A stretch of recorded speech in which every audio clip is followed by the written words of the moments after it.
Hello, everybody, and welcome to the PUBG Mobile Campus Championships for Fall North America 2023. My name is Oliver Bass. I'm joined alongside by my main man, DK. Actually, you're on this side of me today. DK, welcome. We are back. We had the semifinals just a couple weeks ago, and now we return for the grand finals. Second one you and I have done in a row. We were here for the summer as well, but now in the fall, competition has stepped up just a little bit, huh?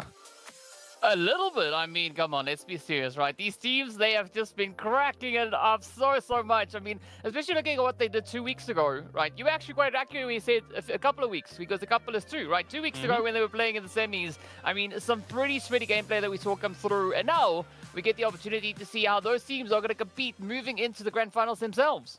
Oh, yeah, and they're competing for a whole lot here today. Campus Championship is going to give you guys $15,000 to compete for, plus some slots to the 2024 PUBG Mobile Pro Season qualifiers. First place taking home $6,000, second $4,000, third $3,000, fourth $1,000, and even fifth and sixth walking away with a cool $500 apiece. But like we said, it's not just the money, it is also the ability to qualify or at least get a chance to qualify for Pro League. And for a lot of these guys who have professional experience, some within North America, some in other regions, that's a huge opportunity for them. I mean, that is you could always say golden ticket, right, to dip your toes into a little bit of that insane carnage. But of course, as we know, right, these teams, they are going to be playing through quite a bit to prove themselves, to show whether or not they are the teams to meet those requirements. And of course, well, what better way to do it other than working ways through our three delicious maps that we are going to be looking at today. You got Miramar, Erangel, and Vikendi. 3 maps, I believe, last Campus Championship we had in rotation as well, but this is only the first 3 of the rotation. Today, we are doing the front half of our Campus Championship, or at least grand finals. We've got match 1, 2, and 3. Tomorrow will be matches 4, 5, and 6. But the 3, like we said, that we're going to be starting off here today, Miramar, Erangel, and Vikendi. Some familiar names, some familiar maps, and maybe even some familiar teams as we continue to get on out our day, because my goodness, if it hasn't been interesting to see some of our more familiar faces pop off, even during the qualifiers. DK, you and I were kind of looking at each other, trying to go over the stats, trying to look at everybody who was playing through, and still some surprising teams popping up and playing well. I mean, the turnarounds are pretty evident, right? Teams coming through, really stepping up to the challenge that we see coming through into the grand finals. I mean, it was pretty prevalent all the way back in the semis. So I want to see how these teams have kind of honed those approaches that we saw them utilize over in the semis. And I want to see that follow through beautifully as we step into the grand finals. And as you already said, we are going to be looking at 2 days, 6 matches, more than ample opportunity for these teams to really get into that flow and prove themselves.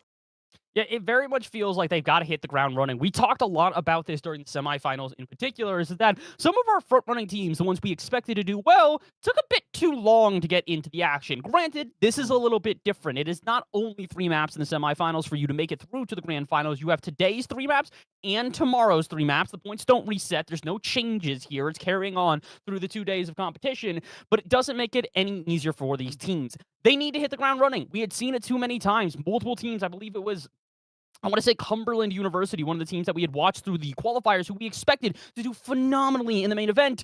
2 bad maps in a row. They tried to recover it in the 3rd one, but it wasn't enough, and I don't believe that they qualified here to the grand finals today. So, DK, I don't want to see the same fate for our teams here in the finals. They have to make sure as soon as they get into these maps, they are ready to go. I have to agree with you on that. I mean, a lot of what we were saying about the teams in the semis is going to hold true right here in the grand finals as well, right? The teams, they're going to have to hit the ground running. They're going to have to keep that pacing up and, of course, try and, I wouldn't say adapt. Well, yeah, I think adapt is probably the best way to phrase it, is adapt their gameplay according to whatever the opposing teams are bringing out onto the battlefield, right? I think that is going to be showing the amount of growth that they've been able to try and kind of cram into these past 2 weeks. But of course, as we know, right, these teams, these players, they are no strangers to our map rotation that we've seen here coming through. It is going to be Miramar, Erangel, and Vikendi, so they know the maps. But now we got to see exactly what the teams are going to be doing with that map knowledge and utilizing it in their favor to get themselves the points, to move through, and of course find themselves beautifully situated within that prize money slot, as well as those 2 slots for the Pro Series qualifiers.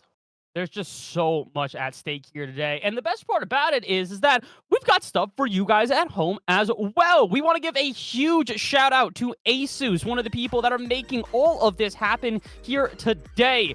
PMCC and Uconnect are teaming up with Asus to give away a brand new ROG Phone 7 and an ROG Kunai 3 gamepad. All you guys have to do is scan the QR code for more details. You can see it's right in front of your screen right now. Look at those, perfect. You just slot them in right into the phone, make your phone into basically a full loadout. You got a controller there in front of you. DK, so much away for the people that are just at home watching this thing. I mean, that is a great way to step up your gameplay and, you know, have even more of an in-depth feeling, right, when it comes to the gaming. I mean, looking at these devices, they are absolutely phenomenal. ROG just works, you know, it's just great. And I think having, you know, a combo like this could really take your gameplay to the next level. So if you've not yet entered the giveaway, do as Bass said, right? Scan the code up in the corner, get yourself entered, and, well, yeah, let's see. Maybe you could be the one to walk away with this amazing prize. You might be able to walk away with this amazing prize, or maybe some other amazing prizes as well. Make sure to stick around the broadcast today. We've got a couple of codes to give away here for some UC maybe later in the day. You guys are going to have to stick around and see when those are revealed, and maybe stick around and see when we get into game number 1 here. Our first map just around the corner here in DK. Outside of just being able to hit the ground running, what do we really need to see out of these teams here today? Because I think a lot of what we saw at the end of semifinals was teams clutching up, but if they want to sort of stay consistent, 6 total maps that we've got throughout this weekend, how do you think the best strategy is to sort of, you know, start off the finals?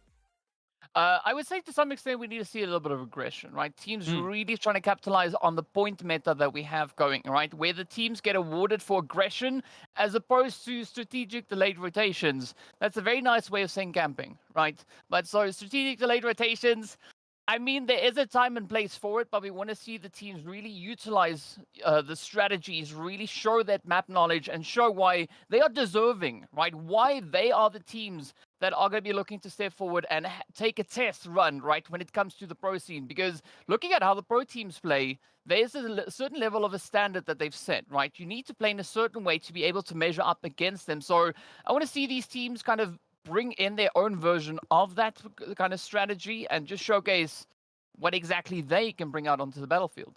Yeah, I agree with you 100%. I think there's a sort of level between it. I think is what we were talking about a lot really in the semifinals, is that although aggression can be useful, remember, these are very competent players, very solid competitors that you've got against you. So if you do mess up for even a little bit, all of a sudden you're probably going to get caught off guard. That's the end of your team for a round, and then you got to wait until the next map to try and compete. So I do agree with you. There's a middle ground to be found here. Well, I don't believe that, you know, the strategic waiting, the camping, the whatever you want to call it is necessarily the worst option, but it can't be your only option. If you continue to play with that amount of passivity, it's going to catch you off guard. Multiple teams, or we saw this during our last event during the semifinals, was teams that would find a compound, find a POI, they would stick there for far too long, and then all of a sudden a team would just sort of rush into them, catch them off guard, and by the time that they needed to make the rotation, they were behind the rotation, getting caught as they were trying to catch back up to the circle. So I agree with you. There's a middle ground to be found here, and for a lot of our teams, if they can do that in game 1, it will bode well for them for the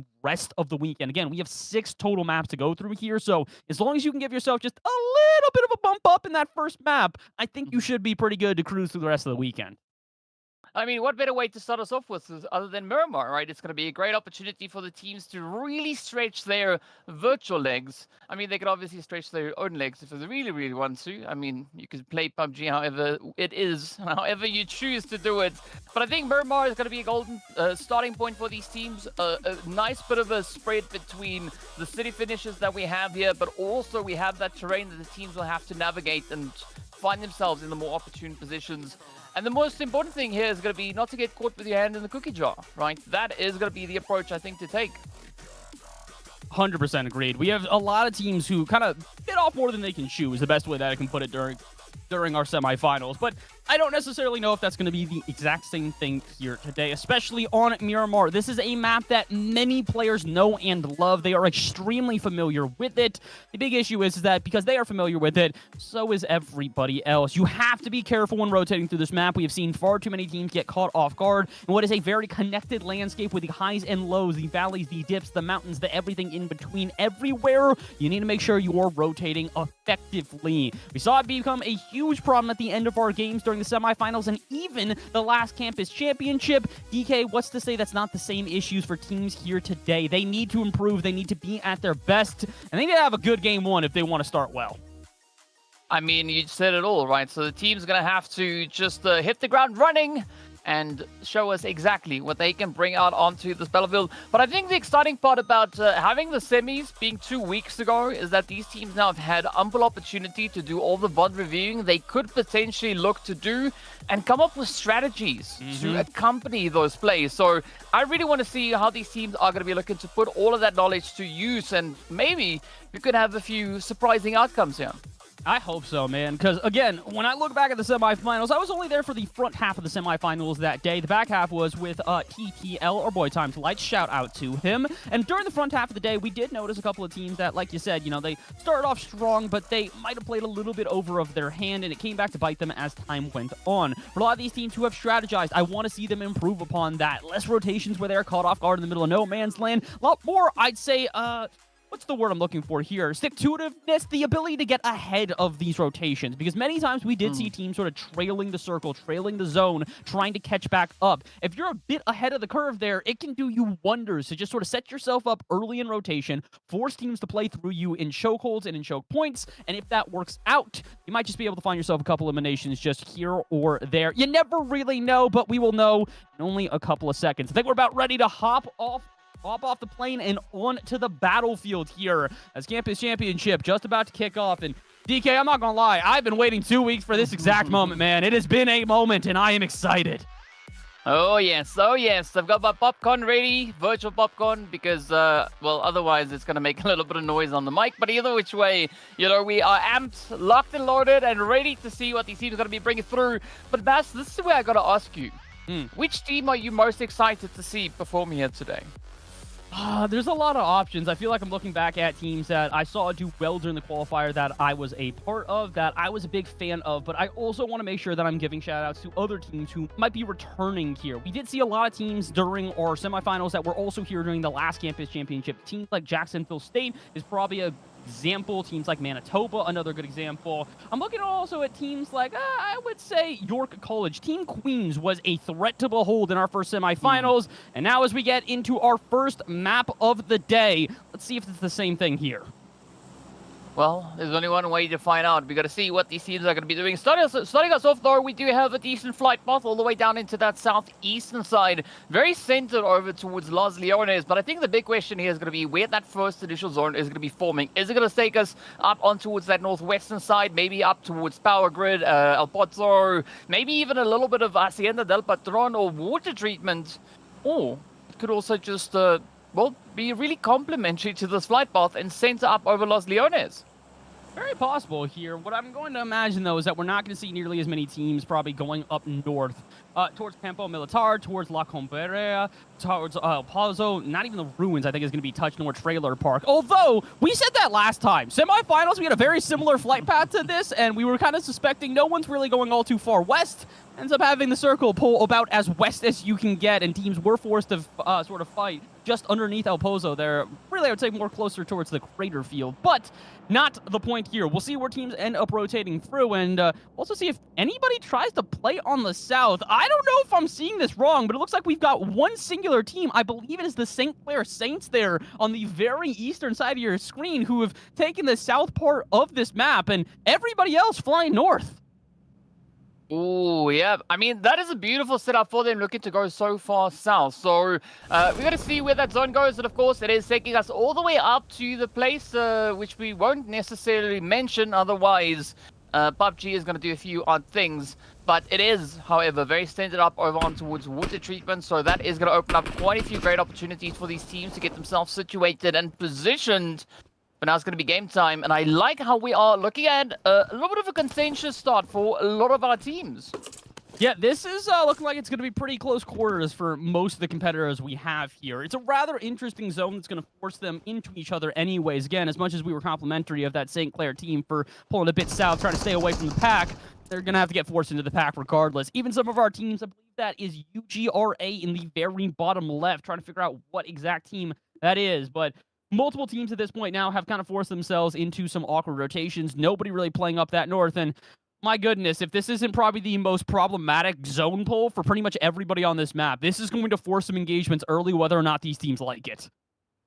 Yeah, well, Jacksonville all the way down into Minas del Sur, so they are going to have a very interesting rotation once they start with a push further up in towards the rest of the zone. Meanwhile, looking over in towards Picado, this is where I think things could get quite interesting, right? We got Columbia Vancouver holding on the one side, but, ooh, a nice little bit of contention now coming in here.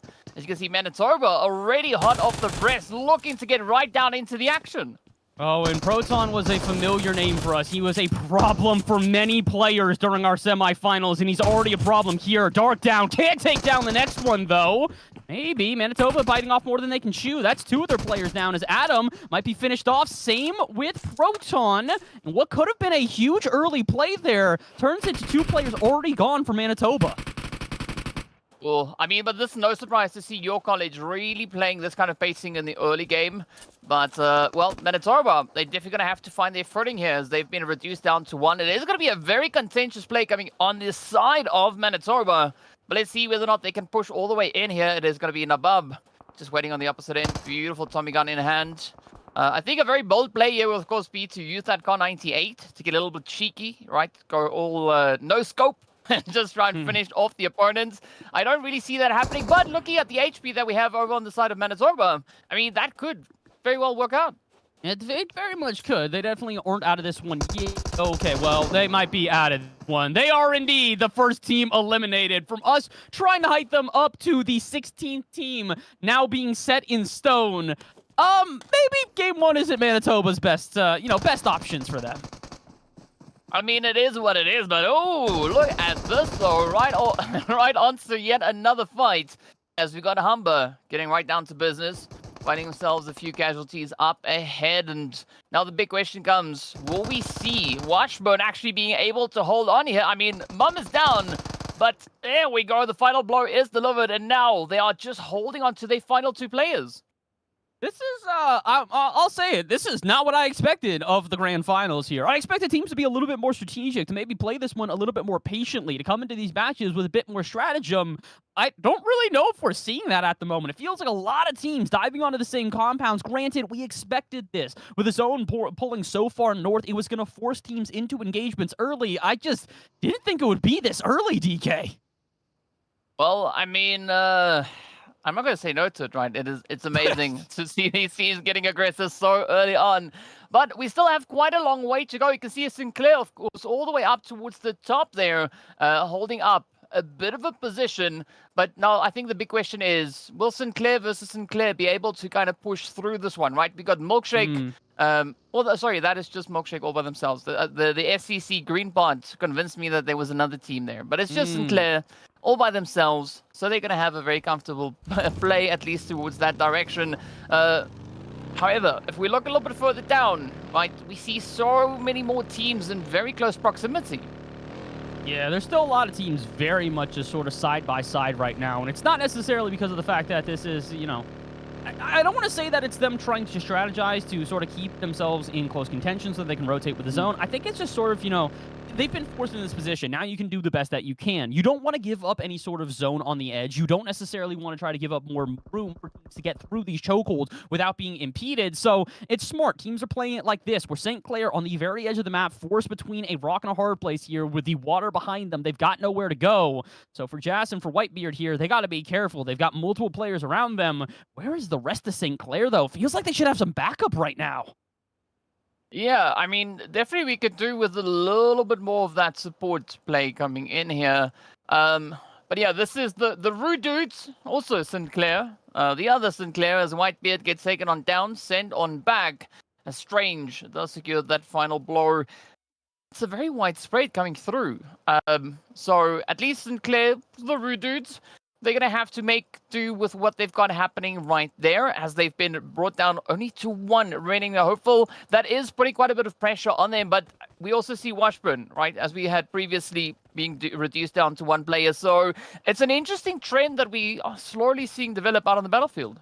This is a very, I don't know if I want to call this one sort of like a complete flip of the script, but we went from very chaotic, very aggressive start to Now everybody's starting to try to figure out how to maybe play this middle game here, how they're going to be able to sort of, I'd say, take a step back and figure out how to play for the long haul. Because again, we are just now getting into this game. We got about 3 minutes now until we start to see the next zone churn. So I'm kind of wondering if maybe we've gotten to the settle down that we've been expecting for a while. Here for the Seneca College team, though, they don't really need much of a turn down here. This is a team that you and I remember well. They've played through multiple of our events, have done well in multiple events, and have already gotten 3 eliminations very quickly into our first map of the day. So Grand Finals already looking pretty good here for Seneca, as they're still looting up, still got a lot of space to work with, and really nobody around them that could even contest them here.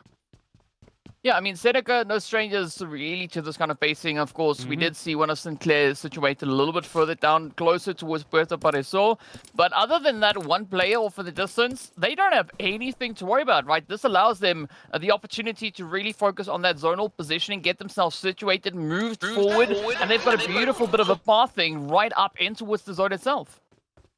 Got a great pathing at this point, but so do a decent amount of teams. That south side of zone still relatively free here. More, we're starting to see congestion on the sides right now, as it kind of feels like teams are starting to recognize where there are going to be choke points, where you're going to have to get forced through the zone, where you're going to have to rotate in, and as long as they can camp them effectively, they got a chance to get some early eliminations and maybe start to weaken some teams going down into those final zones. As you guys can see on the right side of your screen right now, not every team still has all 4 of their players up. Sinclair being down to their last, Washburn down to their last, and even teams like Cerritos and Jacksonville starting to lose a couple of their players. We can see even more of that right now as Hardy having a little bit of difficulty here. This is a 1v2. It's a bold call on them, but at least getting some shots to land. Well, I mean, as long as those shots continuously keep landing, I think they could find themselves in a good position here. It's going to be Canada West on the opposite end. Of course, it is none other than Humber. I mean, we've seen some strong plays come through from both these teams, but now who's going to be the one to take it that extra bit further and claim territory, or rather claim this compound up in towards the zone itself? Kind of waiting on the first shot to be fired. You can see it. Ooh, back and forth. They are traded. And it looks like the rest of Humber has arrived here to try and help take down this Canada West team.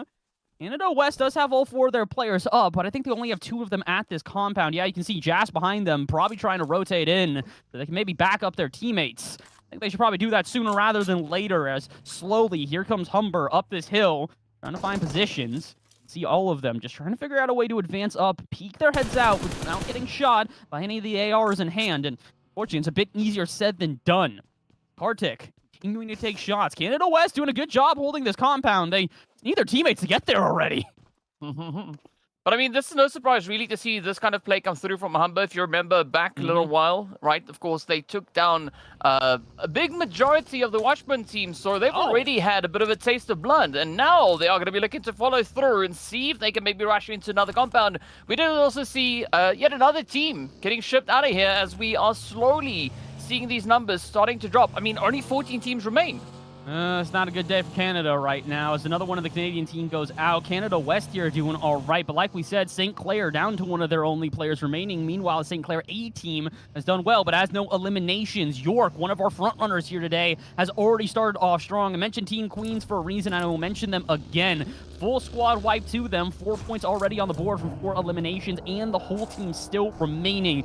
Keep your eyes on that team, keep your eyes on Seneca, keep your eyes on Humber. These are familiar names, and keep your eyes on Valencia, another one of our teams that have all 4 of their players still up, and some elimination points already. Like you said, teams not going for the camping or passive strategy. Very much an aggressive start here in our campus championship. Yep.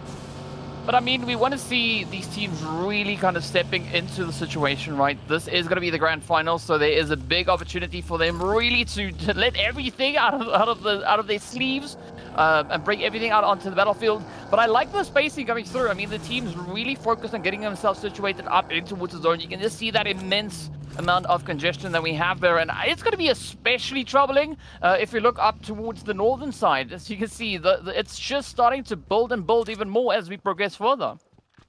Just getting very, I don't want to say, I'm not going to say claustrophobic, but I'm going to feel like if I was there, I might just be a little bit here, as we do have a lot of teams starting to converge to the center of zone, maybe trying to play for a rotation further in, but there's a lot of space on the edges that aren't quite being sort of, I'd say, captured at this point. I want to give a shout out to whatever team is in the top left there, the very northwest, outside La Cabrera, who don't really seem to be playing too far into the zone. They know they've got a clean rotation and they've got a road and a pathway in front of them that they don't need to necessarily jump into, but they still have the ability. So a lot of the teams making rotations through the south side of the zone right now, and they are all getting congested from it. I want to see some more teams try to take the edges right now. It doesn't feel like anybody's really playing to the east, nor playing to the west. Granted, you can't really play to the north as there's not enough room there to rotate through, but on those east and west sides, it definitely feels like there's a lot of open real estate that nobody's really taking advantage of at the moment.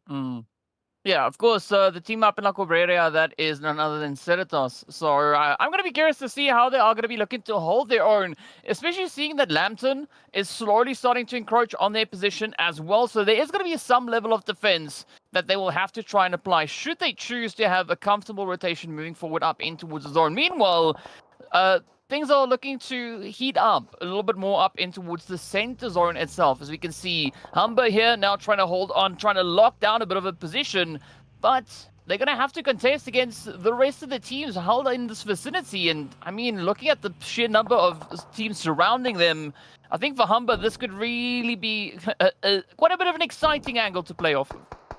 Could be, but somebody's got to start the engagement here. You can see they're just kind of judging them from a distance, wondering when they want to take those first shots. So far, nobody really doing that. Good thing for Humber is they've got a decent amount of space to work with. Nobody too close to them to where they're going to get approached by a third party. But they are going to get approached by a couple of shots here. York finally firing on from a distance, and gotta feel like this York team is eager for even more eliminations. We know that this team can rack them up in quick succession, despite the fact that they have already found 4. That is not going to be enough, especially for a player like Clicks. We have seen this guy more than once pop off in these competitions, and he seems to have a scope in hand. He's looking from a distance to trying to find any victim that might elude him. And, well, in comparison, Vanilla here just trying to stay alive. The last remaining player here for St. Clair B is in a compound by themselves, and maybe trying to stay as far away as physically possible. Yeah, I think that would be a very, very wise decision to make at this point. You know, as we said in the pre-show, there's a time and place for strategic delayed rotations, right? You gotta pick the right time to utilize the positions. And, I mean, even looking at what Sinclair's looking to do here, also trying to cause a little bit of damage as they reach across the way. But Velenica also then just pushing up from that side. I think that is going to bring in quite a bit of a surprise angle onto Sinclair. Very possible. And I do want to correct myself. This is actually St. Clair's A team. This is where they still have all 4 of their players up, but haven't exactly gotten to engagements yet. Meanwhile, the rest of the pack starting to rack up those points. Like we said, almost a full squad wipe to all 4 of our top teams right now, as Valencia, Humber, and Seneca have 3 apiece, while York still has their 4th. Well, St. Clair, check back in on them, and they're really just kind of doing some, I'll call it observing. Look from a distance, take down some notes, see what you want to do, as they know there's players all around them. There are opponents at every single angle, but they just don't want to poke their heads out. And again, can you blame them? This is one of the few teams that are at the very center of zone. They do hold the north side of it, but like we said, the north side relatively unguarded nor unapproached. Not many teams trying to play to that side of the zone. So right now, it just kind of feels like we've got 2 strategies. Teams that have found themselves those compounds to just sort of bunker up in, and then teams like Valencia, who are just sort of hugging the edge of zone, doing circles in the vehicles they have found, and just waiting for their opportunity, as it were. Yeah, well, I mean, sometimes you're just going to have to wait a little while longer. But what I got to say, though, is I really appreciate what the teams are doing today. We do see a lot of mobility and activity coming through from these teams, right? There's a lot of movement. They're constantly trying to get themselves situated in the best possible position. That, of course, is going to result in a very, very tough zone to play through as we are moving further and further through the phases. And with that next center up that we did see pulling a little bit further down towards that southern edge, that is going to turn the pressure up, especially focusing up into water treatment. We're waiting at this point. See what teams are maybe going to make those adjustments, what teams are going to make those moves to other spaces. I don't really feel like I've got much of a guess at the moment, if I'm being honest here. Just kind of taking in anticipation, or kind of waiting here in anticipation, as seems like Lambton, someone we haven't really spoken about all too much here today, who do still have their entire squad up, looking for maybe ways to engage. This is one of the few teams we said that would be approaching. those more side angles, but the sides starting to become a little bit shrunk now. We've moved into our next zone. My goodness, if this circle hasn't pulled in an awkward way. This is about as central as you can get. So every team that was playing on the edges, trying to camp a little bit here to maybe work on those choke points, don't have that option anymore. Look at how congested that center is about to become. Oh, I hope they've got their seatbelts on because this is going to be one bumpy ride. But this is exactly the kind of gameplay that we want to see come through. And of course, we're talking about Sinclair, right? The Sinclair B team, you can see Jazz all the way on that far side of the zone over towards the east, just moving up from El Azhar. But then, of course, over on towards the opposite end of the map. That is where we can see Ceratos also taking a very steady approach, right? They're not going to be rushing forward. Speaking about rushing, I mean, Valencia, they are going to be looking to just push through water treatment, so slightly different approaches coming in here. But I guess up in center zone, you want to try and get yourself as confidently positioned as you possibly can, because this is going to be a very, very tough position to defend either which way. I love the comparison that we are seeing here. Teams like Humber who have found themselves compound in a complex where they're just going to sort of, sit there and wait for their opportunities. Meanwhile, we've got teams like Team Queens who are a little bit out in the open trying to find a way into these complexes. Meanwhile, they're getting picked off from every angle. Clicks finally finds his way down. Not great considering that's their top fragger at the moment here.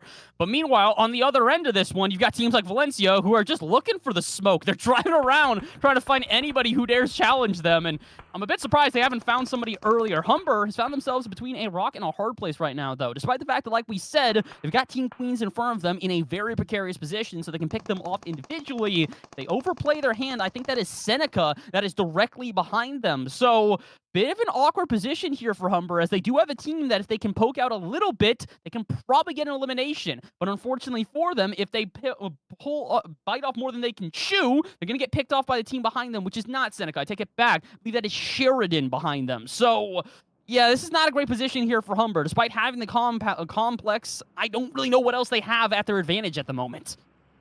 It's a tough way. It's a tough play. So let's see who is going to be the one to survive this. I mean, Humber, decent spot. Nice bit of defensive angle that they've got here, but I think this next zone that is going to pop right now is going to be the big deciding factor to show us exactly where these teams will have to move. And of course, the answer to the question is all the way back down south yet again, as it's essentially taking us back into Hacienda del Patron and, I mean, into those open fields. So this is going to be, I believe, a first come, first serve, right? The quicker the teams can get themselves situated, the better they are going to be able to play their way through here. Even looking at a team like Morris Randolph, I mean, they are pretty well situated in this next phase. And you can see everybody hustling quickly here. Nobody trying to dilly-dally as they move into this next zone. They recognize too many cooks in the kitchen. There are far too many teams still here in this Grand Finals map number 1, with only 2 of them being eliminated so far. Feels like teams are going to prioritize finding good positioning here. That's why Sheridan hustles very quickly in, and now looking to set up shop. Looks like another team has set up shop. I believe that was an elimination from our St. Clair A team, who are finally starting to get on the board here as... Oh my goodness, it looks like only half of the Sheridan team, though, got the heads up. Why on earth is Siren still all the way back here? Meanwhile, his teammate is rotated into zone. It's going to be a problem here, DK. This team is not coordinating correctly. They need to move as a unit, because otherwise, I think that Shin-Chan might just get picked off solo. Yeah, Shin-Chan might be gone pretty soon. We'll find out exactly how this one is going to go. It does look like Sirens, rather, and the rest of the team are going to be looking to clean up the back end, as they know there is a little bit of movement coming in behind them. Meanwhile, we are going to be looking at Big Boy getting sent away. Now it is down to D-Smart, who has to, well, defend the honor for the team to continue and pull their name all the way forward into the rest of the game. Jacksonville has had a rough game so far here. It feels like individual players just getting picked off at random right now. They're down to their last and final one, and without an elimination to their name, they'd be exiting out of our first map here without a single point really to show for it. So, not the greatest start here for Jacksonville, but we still do have a lot of time and a lot of teams remaining. Again, reminder, 45 players still in this lobby, so even if you've had a couple players that have been picked off, doesn't mean that you can't individually have a big impact. Speaking of which, Kiddu, my goodness, 500 damage already, and another team biting the dust. There goes Canada West. They are your 14th, or excuse me, your third team eliminated, 14th place. Oh, yeah, that is a little bit of a tough one, but speaking about tough, it is still looking very hairy on the outskirts of zone. You can see Humber now just trying to fly through the blue, and again, as we know, sipping on too much of this blue juice. It's not going to be all too great for them, but they do seem to have a pretty tough time getting over the terrain. And as they move forward, this is a beautiful setup that they are going to be running into. I mean, Cerato's, this is exactly the kind of play you need to bring in. I mean, look, that's a bold call. I respect it out of them. It's maybe not the best way to do it, though. Humber get eliminated by their last player as they come diving in. Washburn to shortly join them, and my goodness, the action is kicked off. We went from 0 to 100 as 3 teams bite the dust in back-to-back-to-back succession. Jacksonville, the last player gone. You gotta love it, though. Now it's gonna be up to Valencia as they come pushing forward towards the zone itself. A good splay coming through here from JP47, but still slightly exposed. We do see there is a little bit of that danger, a little bit of that threat pulling up behind them. That, of course, is gonna be Lambton. But now let's see, can Valencia defend the honor? Can they fend off the advances coming through here from Lambton? And they will have to if they're gonna be looking to hold on to any position within the top 10. Oh, Valencia playing with fire right now. Not only are they having this util dump just bombarded on top of their heads, but they got vehicles around them. They do not want those exploding next to them, and you can see the smoke rising from the one right next to C4JP here. Be careful, gentlemen. You have got a lot of fire around you, and one of those bullets hits at the wrong moment. Could have some problems. Or util dump, though, in response here is Lambton starting to go onto their last legs. They got to heal up pretty quickly here, especially on Reet. It just kind of feels like all teams right now hoping to get a random pick through the smoke, fire, and flames. And it looks like somebody has done that. Lambton, a player down. Yep, that was Jat getting dropped on in. Up comes a little bit of a push now here from Valencia as well, looking to get involved in a little bit of the carnage, spotting out the opportunities as they come pushing forward. It's going to be Jat just riding in with a bit of strafing. Will they be able to get that headshot? We won't know, but let's see. Oh, beautiful hit. Oh, but Jaw still eventually does go down, but I believe for Lambton, that is their last player up. They still do technically have 2 alive, but one of them is down and out. Oh, and never mind, I was wrong, but it is still Daku on their last legs. Cannot stand. Lambton goes down, and Brummett continually finding so many frags here. It's been a very aggressive first game. I mean, what a way to close it up.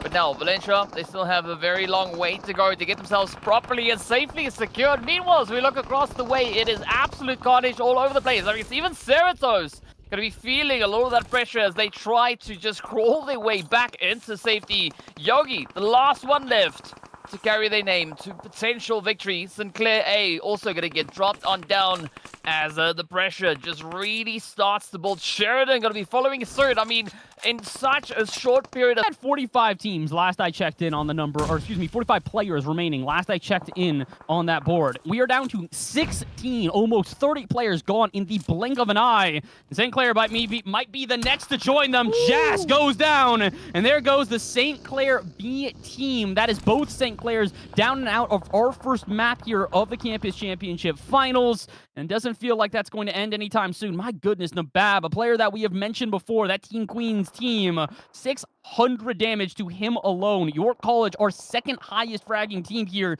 The only one in front of them, Seneca, another familiar team at 10 eliminations, double digits here already. Saying a very familiar team, I think that is accurate, right? Yeah, they got to tame themselves as they push through this, but 2 phenomenal performances that we've been seeing so far. Seneca, though, still looking pretty good, right? They got all 4 players up, sitting with those 10 elims, whereas your college, well, they also have 10, but they've been reduced down to 3. Now it's going to be Morris Randolph having to defend all the way over on towards the edge. They try to get themselves patched up and pushed on forward, but it is going to be a very scary play as Seneca now look to be out for blood. They are going to be looking to find those fun a few trades. Oh, this is actually a really good play out of Seneca here. They know that they've got the advantage. This team in front of them is playing very passively, and if they can take advantage of the aggression that they've come out with, it could be huge, or they could just get BM'd. This could be a problem here as one of their players go down. 2 of their players go down. This actually could be the sign that all of a sudden York needed. Where is York to get involved in the action? Nowhere to be found. Strange comes to the rescue. A couple of fender benders, and the team's gone. Oh, man, this cannot be scripted, but what a beautiful, beautiful play we've seen in. Now, of course, as we look up towards the edge of the screen, right, it is going to be a very scary position to play through. I mean, looking at your college, they have the beautiful setup coming through. It does allow them quite a bit of that flexibility. But still, right, the last bit of push needs to come through Seneca. We do see them just occupying that southwestern side of the zone. But this is the ticket that your college now potentially needs to get themselves onto that winner chicken dinner. They've done a good job of separating the team here. As you can see, Psycho's still down for that Seneca College team, so it's more or less a 3v3, but this player is the one who could shake everything up. We've still got Sherry around. They're going to hit us with a quick little emo to try and flex and go, yeah, I know I'm on camera. Let's see if I can do anything to really be the thorn in the side of every team, as it is officially a 3-on-3 between Seneca and York. And I'm wondering if anybody actually knows where the single team or the single player left for Poly is even around, because it kind of feels like Seneca and York only focusing on each other. Meanwhile, that solo straggler, the single pig in the mud that's also with them, this seems to be a problem for about a half a second. Team Queens, another elimination. I mean, that is absolute aggression. 14 across the board. And we couldn't have asked for an even footing. Both teams sitting with 3 players up, as you can see already. Seneca, well, they've been dropped down to 1. It is going to be a 2v1. The fight to the finish, and there we have it. Your college step up and claim their prize, which is going to be the very first winner chicken dinner right here in the grand finals. I'm not gonna lie, not only was that an incredible match, which was fun to watch, gotta feel pretty good. The team I said to pay attention to coming into game 1 backs it up and proves exactly why. 17 elims, 2,200 damage, and the win. The winner chicken dinner here in map number 1. York College, take a bow. We talk about putting yourself in the best position possible to start off the weekend. This far and away is the best position. I mean, there's not much that you can fault on the plays coming through there from your college, but they did bring in a very similar approach coming through back on the semis itself. So I'm loving this consistency coming through from them. And of course, Nabab stepping up with 12 eliminations out of the 17. I mean, what an insatiable play coming through. Almost 100 damage per elimination. The dude just absolutely popping off. But really, the team as a whole putting in good damage. That 1,200, only about half of what we saw. So for Clix, Dark, and No Rev here, they got another 1,000 between them. And we got to mention, Clix was down and out of that game by the time that we got down to, I want to say, like 8 teams left. So for Nabab, Dark, and No Rev, they're more or less a clutch up with 3 players at the very end. Play to a T, play to perfection. We honestly thought that it would be Seneca taking this one home with the numbers advantage, but one player gets eliminated from them, and York College senses blood in the water. They go hunting, and they find a chicken as a result. Fantastic job from York College. I mean, I think hunting might be a little bit of an understatement, just looking at the sheer aggression that they would bring out in this game. But a phenomenal start coming through here for your college. And of course, well, we're going to take a look and see who our top 3 players are, who brought in the aggression. And it is a beautiful spread, as we can see then across the way. I mean, we've got Seneca, we've got your college, both teams really balancing this out. This is more or less what we expected. Again, we said Seneca, a familiar name here. If I'm not mistaken, this is a team that played in our summer campus championship as well. Team Queens, though, a little bit less familiar, at least in my opinion. I feel like they might have played, but I don't remember the big results out of them. They're putting up big numbers this time, though. Again, 1,200 damage, far and away the leader here. Even being able to top every single stat, except for, I would say, the assist. Seneca doing a good job getting all their players involved. But York, Seneca, Valencia, and Humber are top 3 teams here coming out of game number 1 in terms of damage. And again, York at 22, Seneca at 21. How close are these top 2 teams?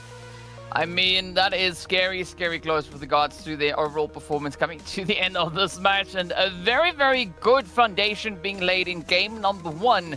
But they're still going to be able to kind of maintain that consistency, right? This is where the hard work is going to come through, being able to replicate these results on the remaining matches that we have. Speaking about which, of course, let's take a look at the standings. There we have it. Your college sitting up on pole position with a glorious 27 points, and only 7 points away is where we find Seneca.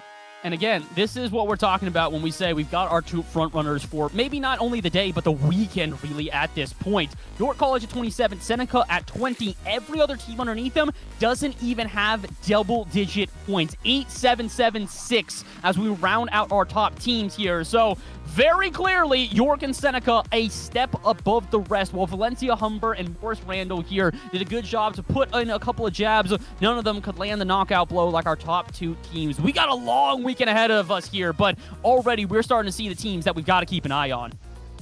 I mean, yeah, this already makes me super excited to see how the rest of the day is going to pan out. I mean, Manitoba, right, early on, we did see a strong play coming through here, but at the end of the day, right, there was just no hope. They were getting absolutely rushed, weren't able to hold through. Gonna say Sinclair also, right, really good consistency that they were also being able to bring out onto the field. But, I mean, this is where it all ended for Humber. Definitely feels like there's a couple of teams I want to pay attention to going forward. I think Humber's going to be a good team to pay attention to. I think Manitoba, similar ideas. I agree with you 100% that had Manitoba not taken maybe the earliest engagement physically possible, we could have seen them later on into these zones into this game. But unfortunately for them, it's not exactly how the cookie crumbled. Game 1 was a tale of two different teams. Game 2 might be something different, but as we look back upon the replays, you can see most of these highlights are of Seneca and of Team Queens. These guys, literally, they got into an engagement. It was a 1-2 punch combo, and the other team they were facing immediately out. Yeah, I mean, there's no surprise, right? Just between the two of those teams, we did see at least 31 eliminations getting secured. Now, that is a immense number, right? That is half the lobby. So between the first two teams, they just absolutely demolished half of this lobby. And, well, they've set the expectation exceptionally high, moving out of game number 1 onto game number 2. So I'm curious to see whether or not they can keep it up. I mean, really, looking at this scoreboard, you can again tell how big of a difference there is between our top teams and some of the ones just outside of that. Seneca, 14 eliminations between the team. Valencia and Humber combined 14. And for York College, Valencia, Humber, and our 5th place team in Morris Randolph, all 3 of their eliminations combined are only as much as York alone. So very clearly, these teams have come to play. The question is, who's come to play in match number 2? We're not done yet, DK. We still got a little bit more to go here as game 1, or match 1, about as exciting as we could get, but that is only the start of this weekend. Yeah, and of course, we do have a lovely bit of Erangel coming up next as well. So I think that is going to be a beautiful side order to bring through, right? The teams dusting off a little bit of that rust, getting ourselves through all the amazing plays, and, well, we know what's going to be next. We know what's going to be next, and we know what's at home for you guys as well. We mentioned it a little bit earlier on in the broadcast. It's not just that we're going to, be giving away some prizes to these incredible players that are out here today. We've got some prizes for you guys at home as well. A couple of codes for some UC if maybe you're a bit interested. But the thing is, you got to be the first to redeem it. So when this flashes up on your screen in just a little bit of time here for 600 UC, I want to make sure that you guys are on it. Here it comes. And here it goes. You guys better be ready immediately. Redeem that as quickly as you can. First come, first serve to get yourself a little bit of credits maybe to use. So whatever you really feel necessary here in PUBG Mobile. It has come, it has gone, and so have we. That is match number 1 here for everything going on. But like we said, we've got a little bit more to go. DK, that's just the beginning of our day. Oh, yes. Oh, yes. As we know, 3 matches to go. 1. Well, 3 matches in total, rather. Probably helps if I speak that out properly. But yeah, 1 down, 2 more to go. So let's see what they'll bring in. Gonna have to find out, but I think that we might have a little bit more to learn from not just our friends over at PUBG Mobile, but I think we've got a little bit more from our friends over at ASUS as well. So we're gonna throw you guys to a quick little thing from our guys over at ASUS, as again, we've got a giveaway still happening here today. For those that are not familiar, we have got our friends over at PMCC and Uconnect are teaming up with ASUS to give away a brand new ROG Phone 7 and ROG Kunai 3 gamepad. Like we said before, all you need to do is scan the QR code for more details. And again, you want to win all of this. You want that ROG Phone 7. You want the Kunai 3. You want to be able to game wherever you go, and having the best phone available, plus having a couple of, controllers to attach to it, never a bad idea. So, DK, we got a lot for our folks at home here, whether it's through the giveaways for the codes or just being able to enter into our lovely ROG giveaway here. There's a lot for you folks who are watching. Yeah, I mean, there definitely is a lot. So be sure to get yourself into that giveaway. You could, of course, turn your phone into almost one of these, right? The Asus ROG Ally. So, yeah, be sure to get your hands on it. I mean, it looks like an amazing setup. I'm pretty sure it works just as well as the Ally works. So, yeah, if you haven't entered, scan the code. If you missed the code or the QR code on the corner, pause, rewind, get it scanned, and get yourself entered into that. And a big shout out going out to ASUS as well. But Mr. Bass, I think we're going to have to go fishing for a little quick minute. And we're going to have to take a quick little break here, maybe grab some snacks, grab some water, and make sure to grab your attention when we return. Like we said, that is map 1 of the day. We've got 2 more to go through, and if maps 2 and 3 are anything like the first, I think we're in for a treat. Do not go anywhere. When we return, it is more PUBG Mobile Campus Championship action. Stay tuned.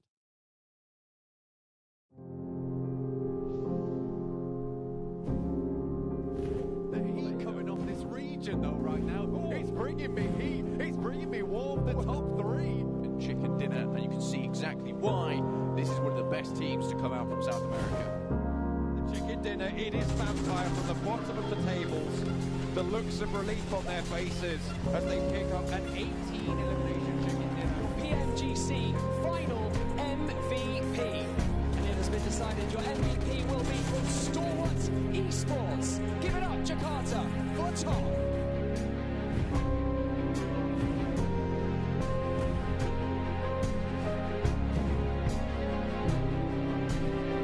CBS in hand of Brazy. You cannot get away from it. He is on the hunt.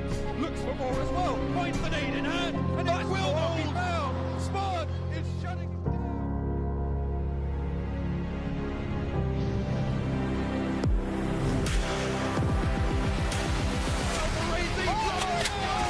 He is vengeance. He is the knight. And S2G have raised the comeback. S2G have done it. And they are your new PMCC champions. The champions here in Jakarta. Who will challenge them next year? It is the Turkish team, the Terminators, S2G.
We are back yet again with the PUBG Mobile Campus Championship for North America Fall 2023.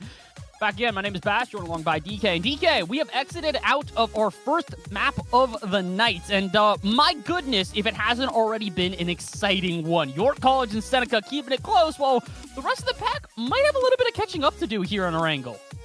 It's going to be a tough one. Very high expectations to live up to coming into game number 2. But I think especially moving into Erangel, this could be a nice bit of a change-up for the teams that didn't necessarily perform the way they would have wanted over in Miramar. This would be that play, that opportunity for them to rank in those points and potentially have a similar kind of approach.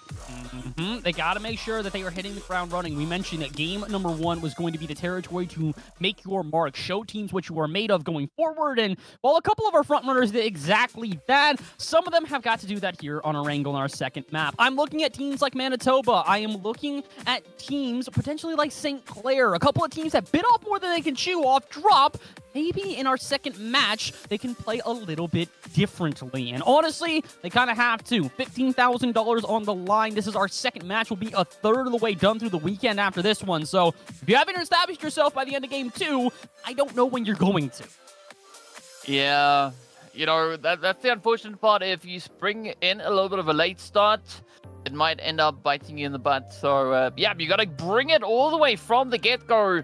And I think still game number 2 could be a bit of a turning point for a few of the teams that are in dire need of those points. So I'm curious to see who is going to step up to the plate, step up to the challenge, and potentially, well, claim themselves a bit of a winner chicken dinner.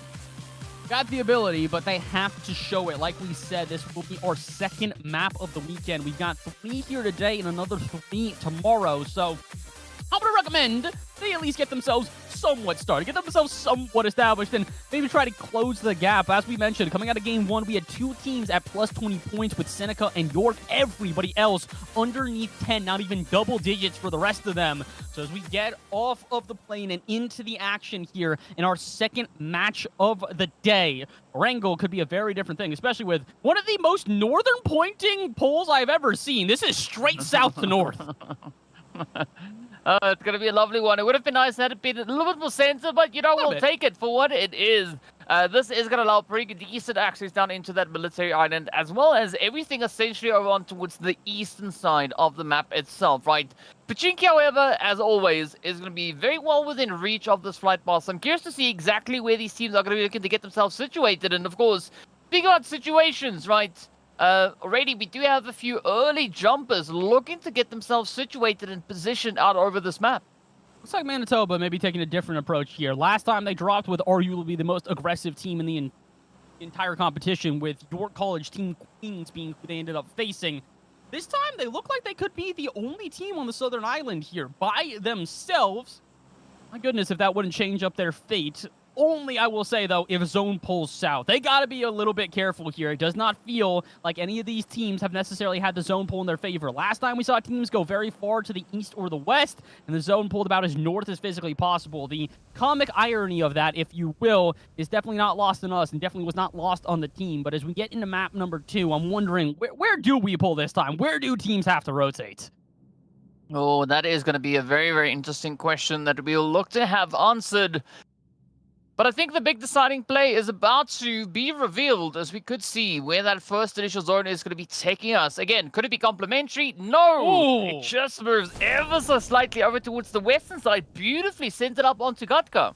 I was gonna ask if anybody was gonna maybe try to pull to George Pool or a little bit higher. That's for Zarky, but it doesn't really feel like we're seeing that at the moment from any of the teams. I think Sheridan might be heading that way. We could see Jacksonville heading that way, but I was hoping we'd see somebody drop there, or maybe even a Hospital. If they have the flight path to go exactly there, this could be one of the best zones for them possible, especially if you are in George Pool. You've got pretty much nobody to surround you. If they want to rotate into you from the north side of that zone, they have to go through shooting range, and you have the advantage there because nobody can surprise you from behind. If you want to play to that south side towards Hospital, similar ideas. You'll be center of zone with a complete vantage point to everything south outside of Gatka and Quarry, but you won't have to worry about the north side of George Pool because there's only one single entrance, that center bridge through the center of the town. Technically, there are a couple others along the river, but if you play this right, we're able to get into that POI early. There's a huge potential to just sort of set up shop there and wait until the zone continues to pull further in your favor. Well, let's see which of these plays the teams are going to be looking to prefer this time around. Again, a great opportunity for a lot of these setups now really to play on through. Of course, going to be looking to see exactly where the carnage could find itself, especially looking at a team like Manitoba, all the way down on that far southern side. I don't think they are going to have any troubles to worry about, at least not for this first initial stage of the game. It will allow them to beautifully loot up and then come through with the rotation. So I'm looking to see how they're going to look to push up in or potentially out of this play. But Lambton could maybe be waiting over on towards that western bridge for them.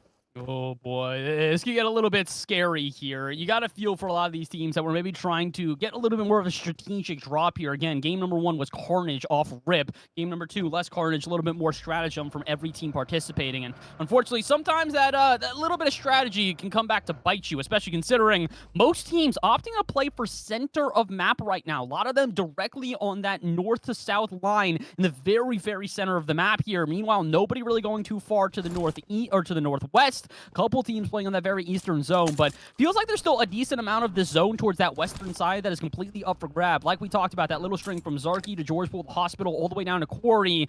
Really only one team kind of set up shop there. The rest of them playing very, very far to that west or eastern side of the zone. So this definitely feels like a different start than our first game. It feels like in Miramar, it was chaos abundant. Here in Erangel, a lot more strategy being implemented by every team. I think definitely a good play at this point could be for teams to get themselves situated a little bit more towards that western side and get away from the congestion that we have over on to the east, because I think especially as those outlying teams are yet to rotate in, that could cause a few problems. And, you know, if the team defending gets caught off guard, that is going to be an easy few eliminations then for the rotating squad. So if they spray themselves out, I think that would allow for a lot more of a strategic play come those later few stages. Oh, 100% agreed. Look, I might have spoken about it a couple too many times, but I want to see people in George Pool. I really just want to see it. I'm super excited to see a team that rotates through there. And it looks like we are starting to get that. A couple of teams are starting to take vehicles and try to head as far west as they can at the moment. A couple others like Valencia here, maybe a bit more, I'd say, content within the compounds that they have found so far. But again, this is only our first zone. We got a lot of time before we really see the action kick off. Like you mentioned before, teams like Manitoba are going to be in a little bit of a choke point with a single bridge that's going to be able to take them into the zone. So they're going to have to be very careful about their approaches. Other teams like Team Queens, our front runners out of game number 1, are about as far away from the zone as physically possible. Northeast their territory, and I'm wondering if they're kind of going, all right, we've established ourselves in game 1. We don't need to take fights. This could be a very passive approach from Team Queens going forward. Well, let's see how they are going to be looking to play it out. We do see a little bit more of that western migration slowly coming through from a few teams. I mean, but however, if we look over onto you know, Team Queens, all the way up onto was that northern side, they're not going to be too deterred about anything at this point, right? They've got a very comfortable play to make, and I mean, if your college decides to continue down this road that we currently see them pushing through, they're going to find Sheridan up in the lovely Savoni, and we could have a little bit of action there. I don't quite know if Sheridan knows that there could be potential danger lurking over on towards that eastern side. Last time Sheridan faced off against York, it didn't exactly go their favor. So I want them to be careful here in our second map of the day, especially considering that's kind of the only place that York have to actually get into the zone here. They have to pull from the northern side, and I think Sheridan does know that. They are one of the only teams in that northern side of zone. A lot of the rest of the teams opting to go underneath the river, south side of the river, and go through the central of map to make their way towards that western pull. That being said, we are seeing the great migration that you mentioned before. Teams have started to establish themselves inside a hospital, inside of George Bull, just really on that very western edge of the map. I'm wondering if we're going to see anybody maybe try to play the edges right now. The only team that seems to be is that blue team towards Ferry Pier, who seem to be holding that bridge coming from the southern island. And I think we've got one other team. I'm not sure who, but it's NF right next to that St. Clair team at the very eastern side of zone. The rest of these teams opting to move further in and try to establish themselves in a good POI, in a good compound where they can really just sort of fortify themselves and play a little bit more carefully. Because, again, very, very passive, very strategic second match here. After game number 1 where everything was just, hot and heavy, immediately fire going every which way and center, this has been a much more quiet game. I don't even know if we've seen more than an elimination or 2 so far throughout this one. Yeah, I think based on the numbers, we haven't seen anybody drop, as you can see now on the right-hand side of the screen. NF, of course, also goes by the lovely name of Polytechnic. Right, the Quantlin Polytechnic team, that is who we see positioned over on towards that eastern side. And then, the other one down south, of course, that the WNF, that is Lambton, right? Very close towards that western bridge. So there is several points of contention that is going to come through, as we also then have the players there from your college now seriously starting to rotate up. It does seem like they are pretty much committed to maybe knocking on the doors over in towards Saverny. But just a little bit further down towards that southern side, right? We do see Washburn also not just creeping the way on in. It's interesting to see how a lot of teams, I feel like, banked on seeing people rotate from that southern side of the zone. Again, we can see the map. These players cannot. So when you're trying to play up one of those choke points, you're kind of just banking on somebody rotating into you at the moments that you choose. But as you can see, with Manitoba being the only team coming from that southern side of zone, feels like a lot of teams have sort of backed off of their posts and gone, okay, we should rather establish ourselves rather than trying to hold these choke points on the outside of the zone, rather than trying to hold the edge to their abilities. So it makes sense. I understand why. Granted, it's left us with a little bit of, I'm not going to say a snoozer here in Game 2, but my goodness, this has been a lot quieter than I expected. We are many minutes into this one, and still, like we said, a single player down yet. It has been so passive from every one of these teams. I think it's also a lot more of a strategic and tactical approach coming through from a lot of these teams, right? I mean, you can see that they don't want to get caught out in a fight off guard, right? They want to take the fight on their terms when they decide to get engaged. So I think, based on the positioning that we see from the teams at the current moment, things are looking pretty good. I think that moment that we shift into the next phase, that's where the teams are going to feel in their comfort zone, and that it's also the right time to really get involved in these altercations. Agreed with you 100%. We're going to keep on flipping between teams here, as it kind of just feels like everybody we check in on is we're just trying to get set up shop, get ready for the long haul, if you will. I kind of want to know where that Seneca team is. Seneca looked like it was the one team that had sent themselves up in George Bull. Like we said, they had the most western pull of any of the teams. I'm wondering if they're kind of just going to hold on to that for the rest of this map right now, as, oh my goodness, it looks like the action has officially started. It looks like Sheridan might be the first team to get an elimination here. They've got Mun, on the ropes as Sync is just driving in circles trying to find them. Yeah, you see they're trying to sync with the Carnage. So, yeah, already out of the gate for Washburn. This could not be the kind of start that they were hoping to have. But Godspeed does step up to the plate, does claim the first casualty, as Washburn has now been reduced down to 3. The rest of the team positioned a little bit further away, but we did see that knock-em as a result of the rotation, right? Very quick reactions being had up in towards that shooting range region. And now we are going to be waiting for that zone to make its next shift, taking us up into phase number 2. Of course, it does center even more over on towards the western front. And I think at this point in time, especially looking at a position like Everest, that could be quite a strong angle to go for. 100%. Hopefully we can show you guys real quick what's going on there with that zone pull, as it really has been something special. Although, Canada West might need to take our attention for at least a little while here. They seem to be firing shots. I'm not exactly sure where they are situated, but there's definitely a world where we start to see the action pop off, as it looks like Team Queens also getting involved. We mentioned Queens and Sheridan were eventually going to have to clash. It looks like that time is now. Yeah, they are going to be having a very, very interesting engagement all the way up and towards those northern sides. Of course, the other position that we were looking at was all the way down in South George, but there we go. Dark does lock in the first bit of devastation. This is Sheridan. Now, already sitting with a knock on their end, they just were able to bring Sync back on their feet. But now it's down to Sirens and Godspeed to see if they can potentially defend against the Raiders and bring their teammate back in the fight.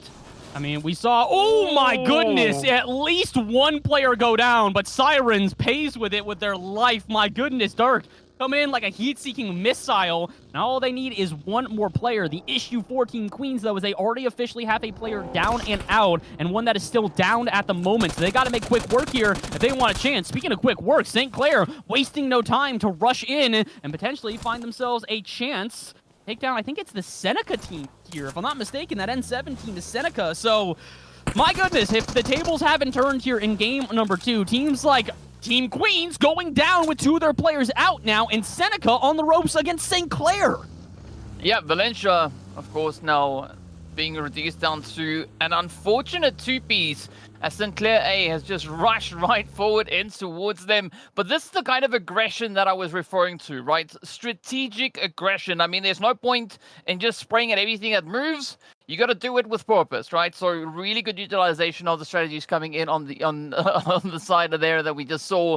But on the other end, right, we've got Columbia Vancouver over here now also just trying to decide whether or not they want to get involved in the altercation, right? They can hear the shots coming through from Sheridan's end. But at what expense, right? Are they maybe opting for a bit of a third-party play? Or are they going to look to take a slightly different way? As you guys saw with the zone there, that's why we're saying this action has kicked off. It has pulled everybody about as far west as physically possible, forcing them into engagements that maybe prior we didn't really want. The team that seems to be excited about that is Morris Randolph, though. They've got one of these teams on the ropes right now. Not exactly sure who that is. I think it might be Quantel Polytechnic, but it's not great for them right now. Shots from a distance. Trickster just trying to see if they can tag anybody up. And Yode with a util dump at a close range. Morris Randolph gets the right surrounding here on this team. This could be a GG's in very quick time.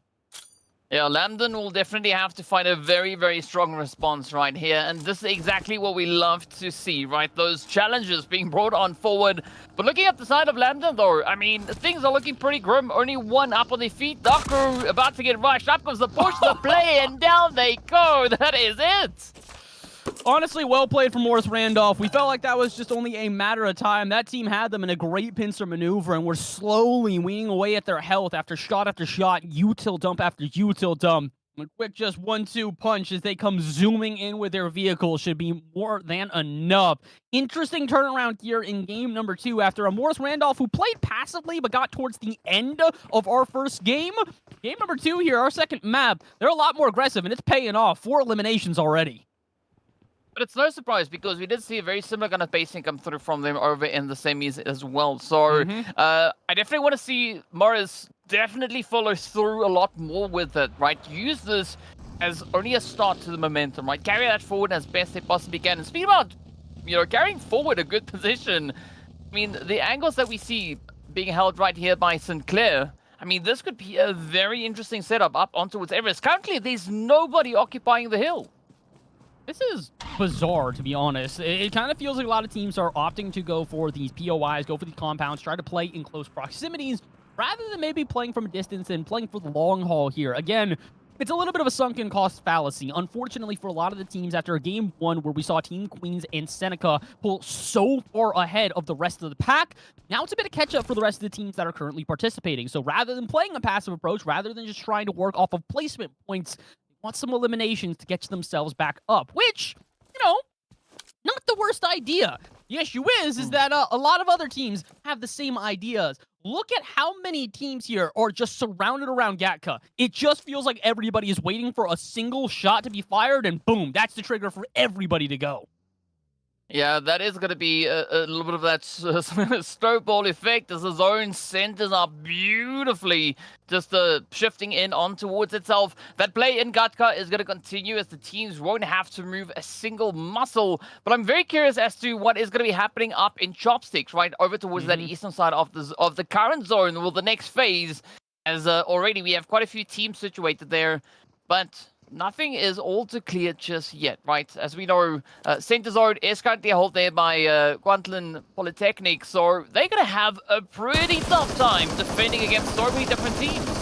Honestly, it kind of feels like at this point, the teams are going to start to have to really make or break. It feels like so many of these choke points are starting to show themselves. We talked about them all day long, and now the choke points really coming into effect here as Columbia Vancouver, as one of their players go down.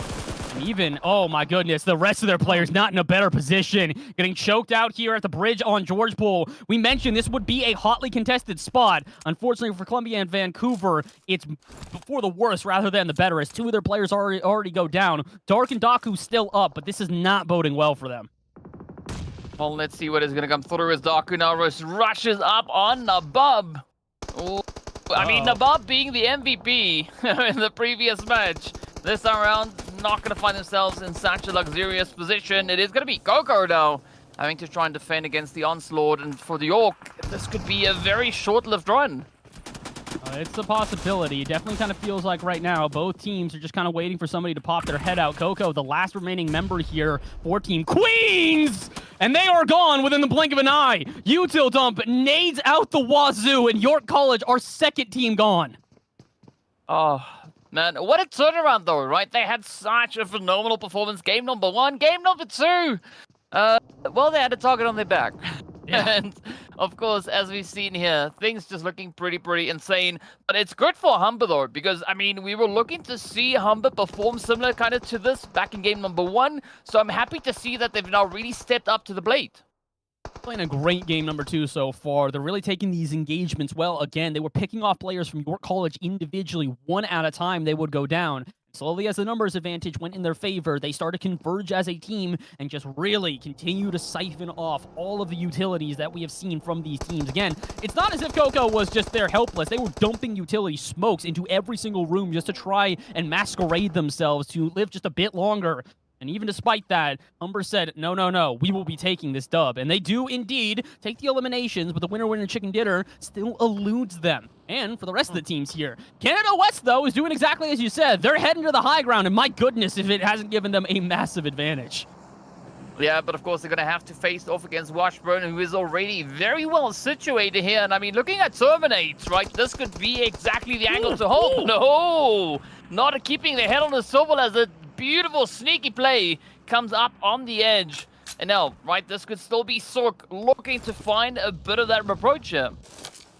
It's clever out of Canada West. They know that they've got a team at the top there, but they also know that team at the top has limited angles in which they can approach from. So as soon as somebody pops their head and Canada West can coordinate shots, one shot from the west, one shot from the east, one shot from wherever, they might just be able to take a player and scare him away from the top of this zone in any capacity. Although, like Suck might actually just be backing off here. Canada West might be saying, all right, look, we could take this engagement at the top of the hill, or we could try and establish ourselves in a compound and wait for them to have to rotate into us. Because as you can see, this isn't in zone. So Washburn is going to have to get off of their mountaintop and get into the firefight. The question is, where do they want to go? They got Jacksonville at one compound, and they have got Canada West at the other. Neither one of those is a good option.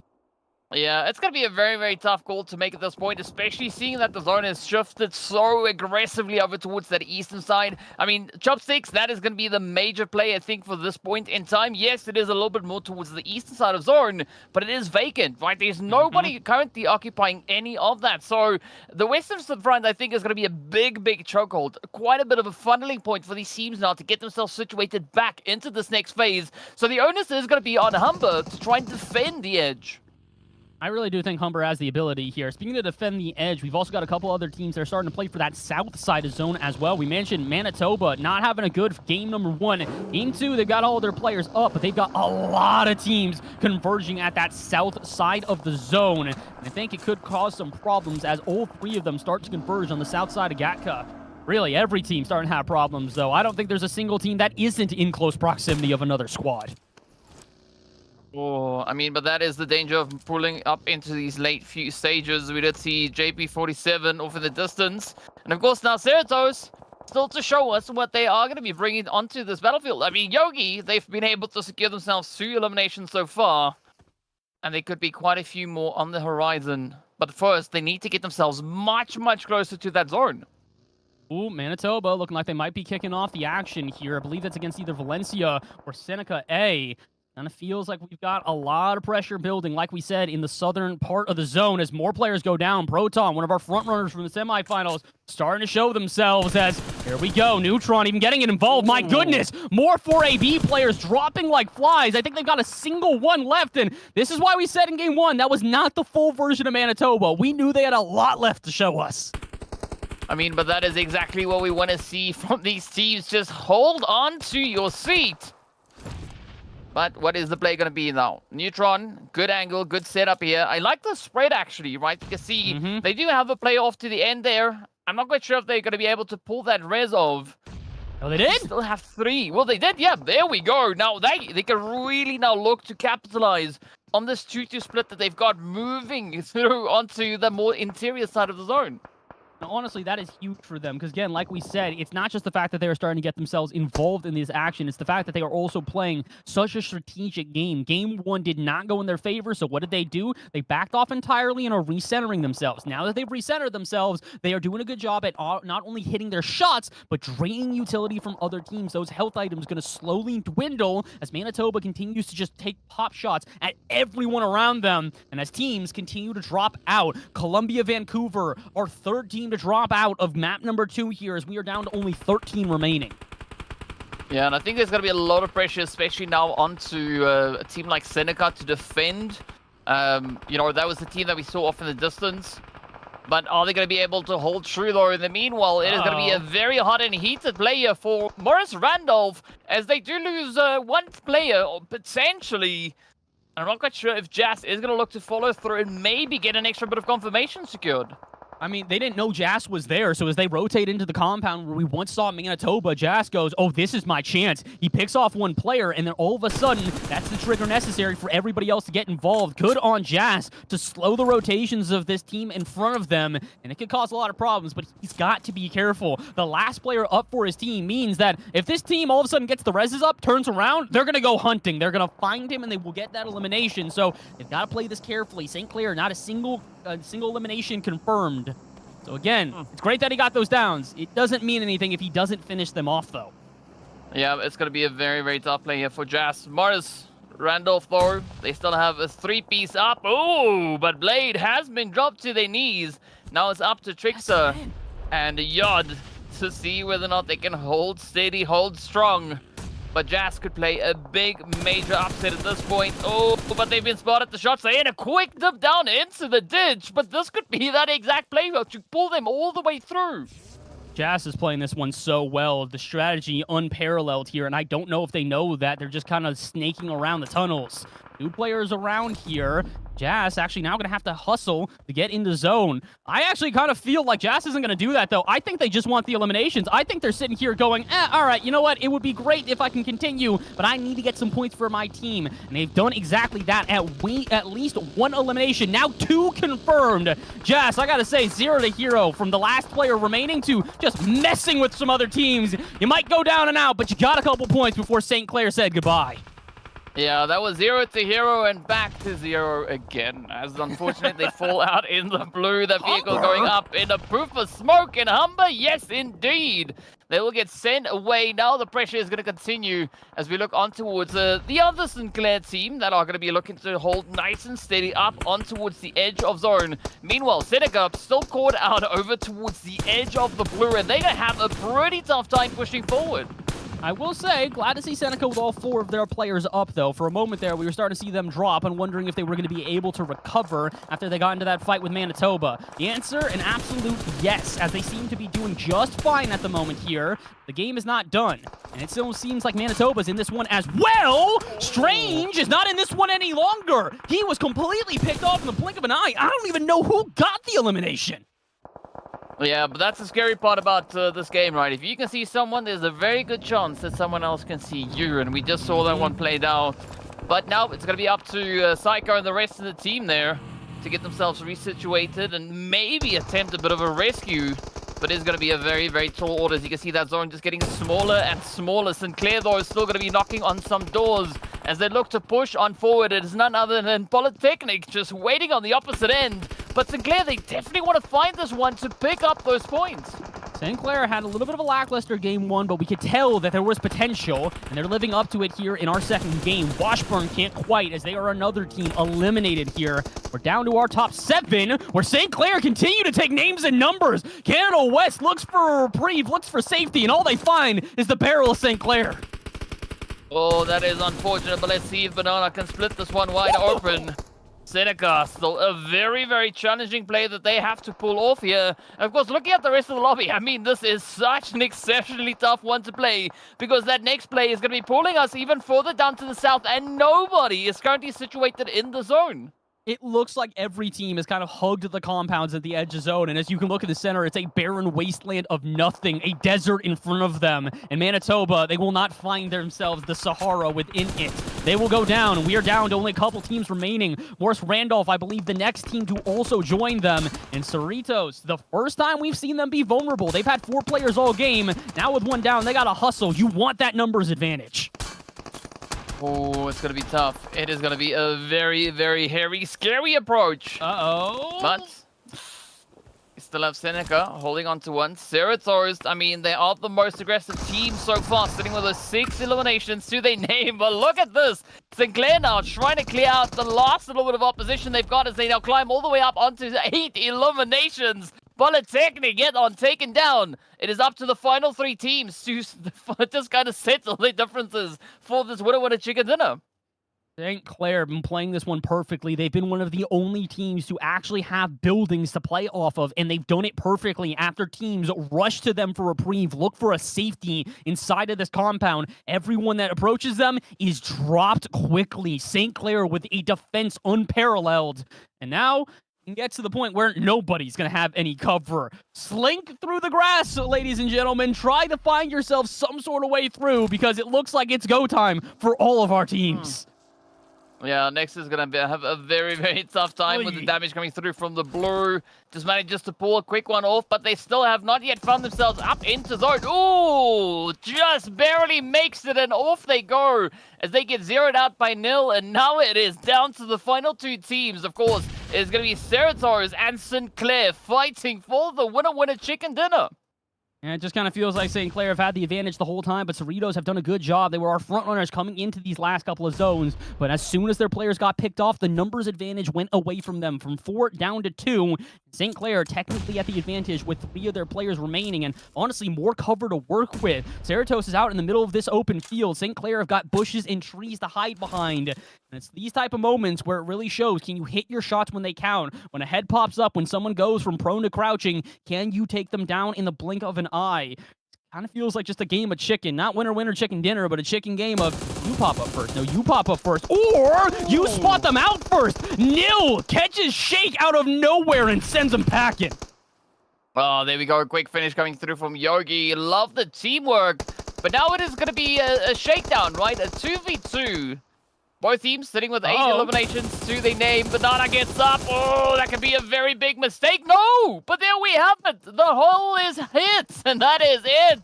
A beautiful finish coming through as Cerritos gets eliminated, and St. Clair move on forward. 10 eliminations to their name. 10 eliminations, 1,800 damage, and in my opinion, the best defense I've seen in a hot moment. That team took on every challenger that approached them and beat them all. One by one, they approached their compound, and one by one, they were taken down. Congratulations to St. Clair with beyond a redemption in game number 2. I mean, what a beautiful play, but we got to see who did the most, and it's none other than Banana to step up with 4 eliminations coming through with 671 damage, taking our MVP slot for game number 2. Beautiful, beautiful performances, and I think it could be safe to say, right, that Banana and the rest of the team might very well also be our MVP. I would agree with you on that one. I don't think it'd be a bit of an out-of-pocket thing to say, and, well, I think you might have been correct here. Banana, Oreo, Mango, and Vanilla doing a great job in the second game of redeeming themselves, because, again, we saw it in game 1. We were like, this team has the potential, but a couple odd rotations really caught them off guard. This time, they controlled the rotations, were able to get in the zones early and really establish themselves as solid players, and every engagement they took, they won them all.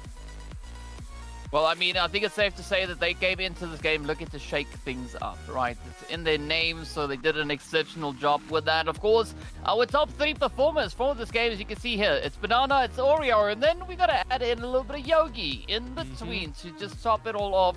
So good spread across the board. And, I mean, there's not much that you can falter coming through there for the side of Sinclair, but you got to give a big shout out as well, right? Going over to the side there of Cerato's, holding on to that consistency. Sure, they didn't exactly get up into the top 2, but looking at their positioning, I mean, well, they held on, rather. I mean, I was referring to Seneca, right? But Cerato's did a phenomenal job. Seneca getting close to hitting top 2 back to back. Close, but not exactly able to do so, and really nobody able to replicate the performances we saw in Game 1. Game 1 was 2 teams, just elimination after elimination, 27 between them. Our top teams here in this game, though, not nearly as many eliminations. 10 to St. Clair makes it out our top. Meanwhile, Cerritos and Seneca only combined for 12, and Quantlen Polytechnic only gets 4 as well. So very much a quieter game, but again, that's kind of representative of what we saw. Beginning of the game, extremely quiet. It wasn't until those final zones that we really started to see teams get into engagements. Yeah, I think it was around about the 5th stage that we really saw a lot of the aggression being shown here. Of course, it makes sense because the teams were considerably closer to each other. And I think an interesting pacing in comparison to what we had back in match number 1. Hopefully, we could see a little bit of a hybrid, right, of that first game, second game kind of pacing moving into game number 3. But so far, things are looking pretty good here for the teams being able to put even more points on the board. Sinclair, though, just bringing it home with an exceptional amount of damage. They did a great job of also really playing to their advantages beyond anything else. A lot of people got to remember that Cerritos, they were actually at the numbers advantage going into those final zones, but as soon as St. Clair saw one of their players get picked off, they were sending shots from a distance, strays that would hit, and dumping utility to make it uncomfortable. Once the numbers advantage was in St. Clair's favor, Cerritos could do nothing but just try and hold on. To be honest, that was kind of the same for a lot of these teams. Multiple of these teams having at least one member picked off by St. Clair. Seneca, no stranger. Morris Randall, no stranger. And St. Clair, really no stranger to jumping up the leaderboard entirely. This team probably going to be looking so much better, and as we look back at these replays, you can really see it was the St. Clair show from start to finish. I gotta say, another performance that I'm quite happy with coming through this game number 2, right, is gonna have to be Quantlen Polytechnic, right? They really upped the approach moving into game number 2. I mean, the first match, yeah, it was tough, right? But they definitely look to bring things a lot more together moving into game number 2. So I'm really looking forward to seeing what their approach will be as we head into those later few stages. I mean, even Morris Randolph also, a few interesting approaches, and unfortunately for Jas, everything going up in flames. A risky play, though. Imagine if we had 2 St. Clair teams both here in the top 3. It would have been something crazy, and we were almost there, but just not quite enough. I will say, though, it's nice to see teams like you pointed out in Quantlen Polytechnic and teams like Morris Randolph, who aren't exactly racking up the eliminations, aren't exactly making sure that they place top 3, but are doing a good job at consistency. Like we said, this is only day 1 of 2. You don't necessarily need to get a winner-winner chicken dinner today. You just need to give yourself enough points that as we go into our second day of competition, you're at least in contention to keep on playing. Because again, there's a lot of prizing here. You don't need to be the number 1 team. Number 1 team walks away with the most amount of points and the most amount of cash, and also gets themselves a chance to play in Pro League, but it's all about consistency, and that is why we're seeing teams like Quantlen Polytechnic still in 5th, but it is Seneca who overtake York for number 1 by a single point. Same amount of eliminations, but 1 point separates our top 2 teams. I mean, at the end of the day, consistency is going to be key, but both teams backing an absolute whopper of a punch. They're 18 eliminations each. I mean, that is a pretty hairy, scary approach, but you got to give it up to the teams. Definitely looking to step up the approaches here. I mean, Quantlen Polytechnic as well as Morris Randolph definitely starting to climb their way up the boards. We're going to see what they can bring into game number 3. Maybe feature up, take a step over on towards the left side of the screen.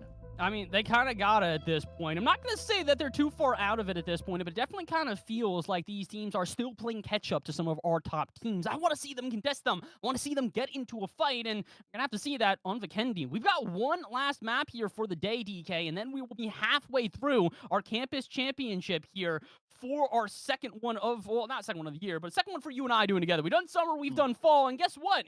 One thing stays consistent between the two events. We've got prizes for you guys at home. Guess what? You asked for codes, we've got more of them. But it's the same catch as last time. 600 UC being given away to the first person to redeem it. So get yourselves ready at home, whatever channel you might be watching on, whatever you might be playing on, get ready to redeem this code, because as soon as it flashes on screen, it will be gone in the blink of an eye. Here it comes.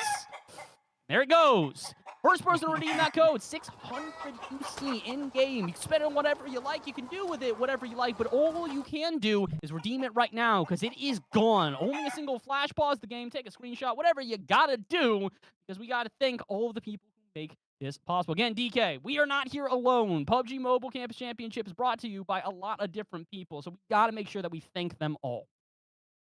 Yeah, I mean, we definitely got to do that, and you know, it's great having the kind of support that we have for the Campus series. Looking at these teams getting themselves, and yeah, of course, we got to give a big shout out going out to ASUS.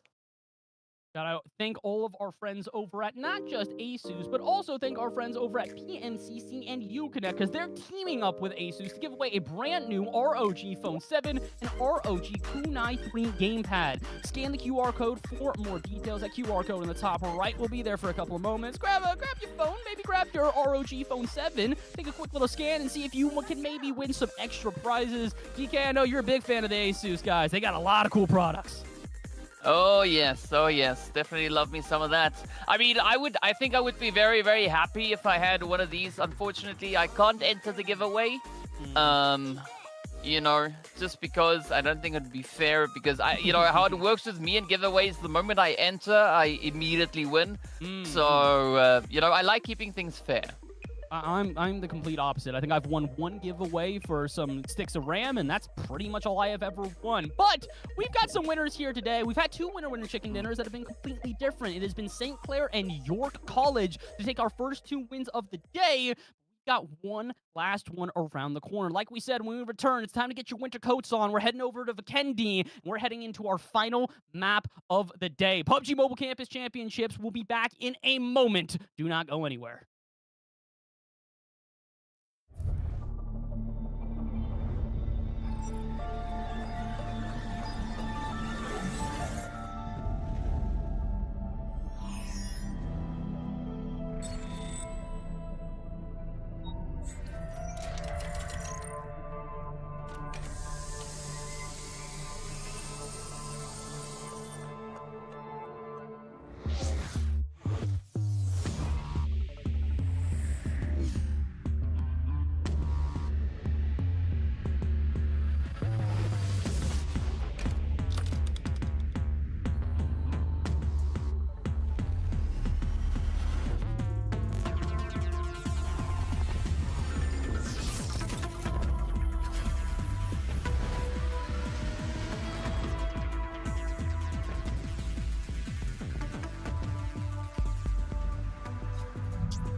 Back yet again for the PUBG Mobile Campus Championship North America 2023 for the fall. It's our final map of the front half of this weekend. We had the semifinals just a couple weekends ago, and now we have come here with our last 2 days of the competition. $15,000 on the line, 2 spots into Pro League, and a lot of pride for these teams. It has been an interesting start so far here, DK, but we are only just getting started, or well, maybe we're winding down. Vikendi, our last map of the day here, and this could throw a wrench in for a couple of these teams.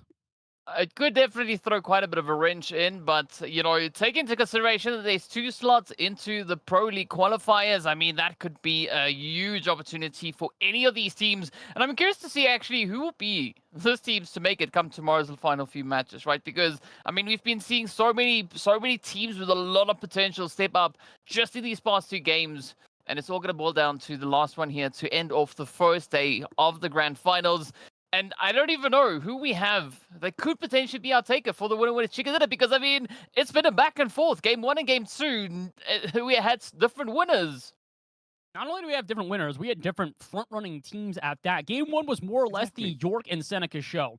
Game 2, I think that York College got 0 points. I don't think they got a point, and Seneca got 1 total. That is what has launched them into first place, but our third place team is the interesting one. St. Clair catching up, 20 total points for them after 0 points in our first game. So all around, this is getting a bit exciting. It feels like all these teams are still trying to establish themselves, because like we said, this is day 1 of 2. When we come back tomorrow for the back 3 maps of this championship, it's going to look a little bit different, with some teams that need to play catch-up and a couple others that are just trying to maintain their spots. And I mean, that's part of the competition, right? Teams having to show that consistent performance across the board. The most consistent team that we've had so far across the past 2 games, position-wise, has to be the side there of Seneca, right? We did see them finish well Game 1, Game 2. Now I think the final decider is going to be how will they be able to perform moving into this last game of the day. I think they could be the team to beat here, right? I mean, sure, Game 2, they didn't have the craziest run with regards to eliminations, but the points were there, and that is what, at the end of the day, takes the team that extra little distance further. So there's going to be a lot on the table. And I think nothing better than a little bit of Vikendi to be the deciding play, at least for today. Vikendi will be our third and final map here for the Campus Championship for fall for our first day of the Grand Finals. Again, for those that have not been keeping up with us, we have played through 2 maps so far. We will play 1 more today, and tomorrow will be our final 3 maps to decide who is taking home their lion's share of the $15,000, a spot to Pro League, and really just bragging rights all around because we got some returning faces here and some players who might know each other, might just want to, brag a little bit, stunt a little bit, show that they really are the cream of the crop, if you will. And just to give you guys a quick check on in, here is the leaderboard going into our final game. Seneca, 1 point above York College. York College not too far behind, but only 3 points past that 3 teams past that 20-point threshold. In St. Clair, York, and Seneca, everybody else still playing a bit of catch up. Yeah, I mean, there's definitely a big opportunity for Cerritos to maybe play a little bit of leapfrog, right? Catch up there with St. Clair, but it's all going to come down to the pacing they're looking to bring on forward. I mean, even all the way down to 8th place, right? There's a lot that can change just in one single match. And, well, Vikendi is going to be that particular match. So I'm excited to see how these teams are going to look to play through all the action. We do see a few of the, one of our teams actually only rocking up with a 3-piece. So that is going to be an interesting approach. And, of course, it's going to be none other than York College.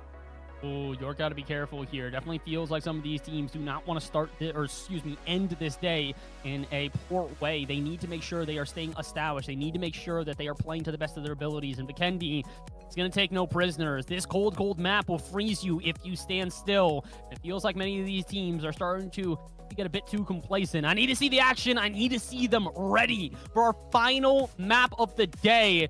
And my goodness, what is with these straight lines down the center? Last time was south to north. This time, fully north to south. I mean, this is just straight out of the textbook, right? Which textbook? I can't tell you, but it is straight out of that one. That's for certain. So, yeah, I mean, it does make for an interesting play coming through for the teams, having a very shared approach across the map.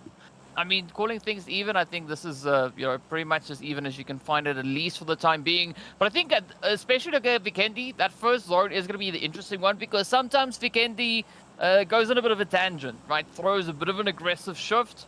So I'm really looking forward to seeing where that is going to be delivered. In the meanwhile, it does seem like the teams are very respective of the space, right? We're not seeing any hot drops, at least not in that northern half. We're yet to see what's going to happen down in the southern half. Yeah, we definitely do get to see if any of these teams end up maybe getting into these early engagements in places that they've tried to avoid. The tendencies have been to sort of step away from your opponents as these games start up, as last couple of times teams have taken those early fights. It has not come back to help them out, or at least I wouldn't say most of the time it has. Good thing is a lot of teams spreading out a little bit here, especially that northeast. I don't know what it is. Jacksonville just continually finds themselves these completely isolated drop spots. Cosmodrome, I thought would be heavily contested. Apparently not. No, instead the contention is gonna go down to Winery, which already sees 3 teams, potentially even 4 teams now held in the vicinity, and there is the spanner I was referring to.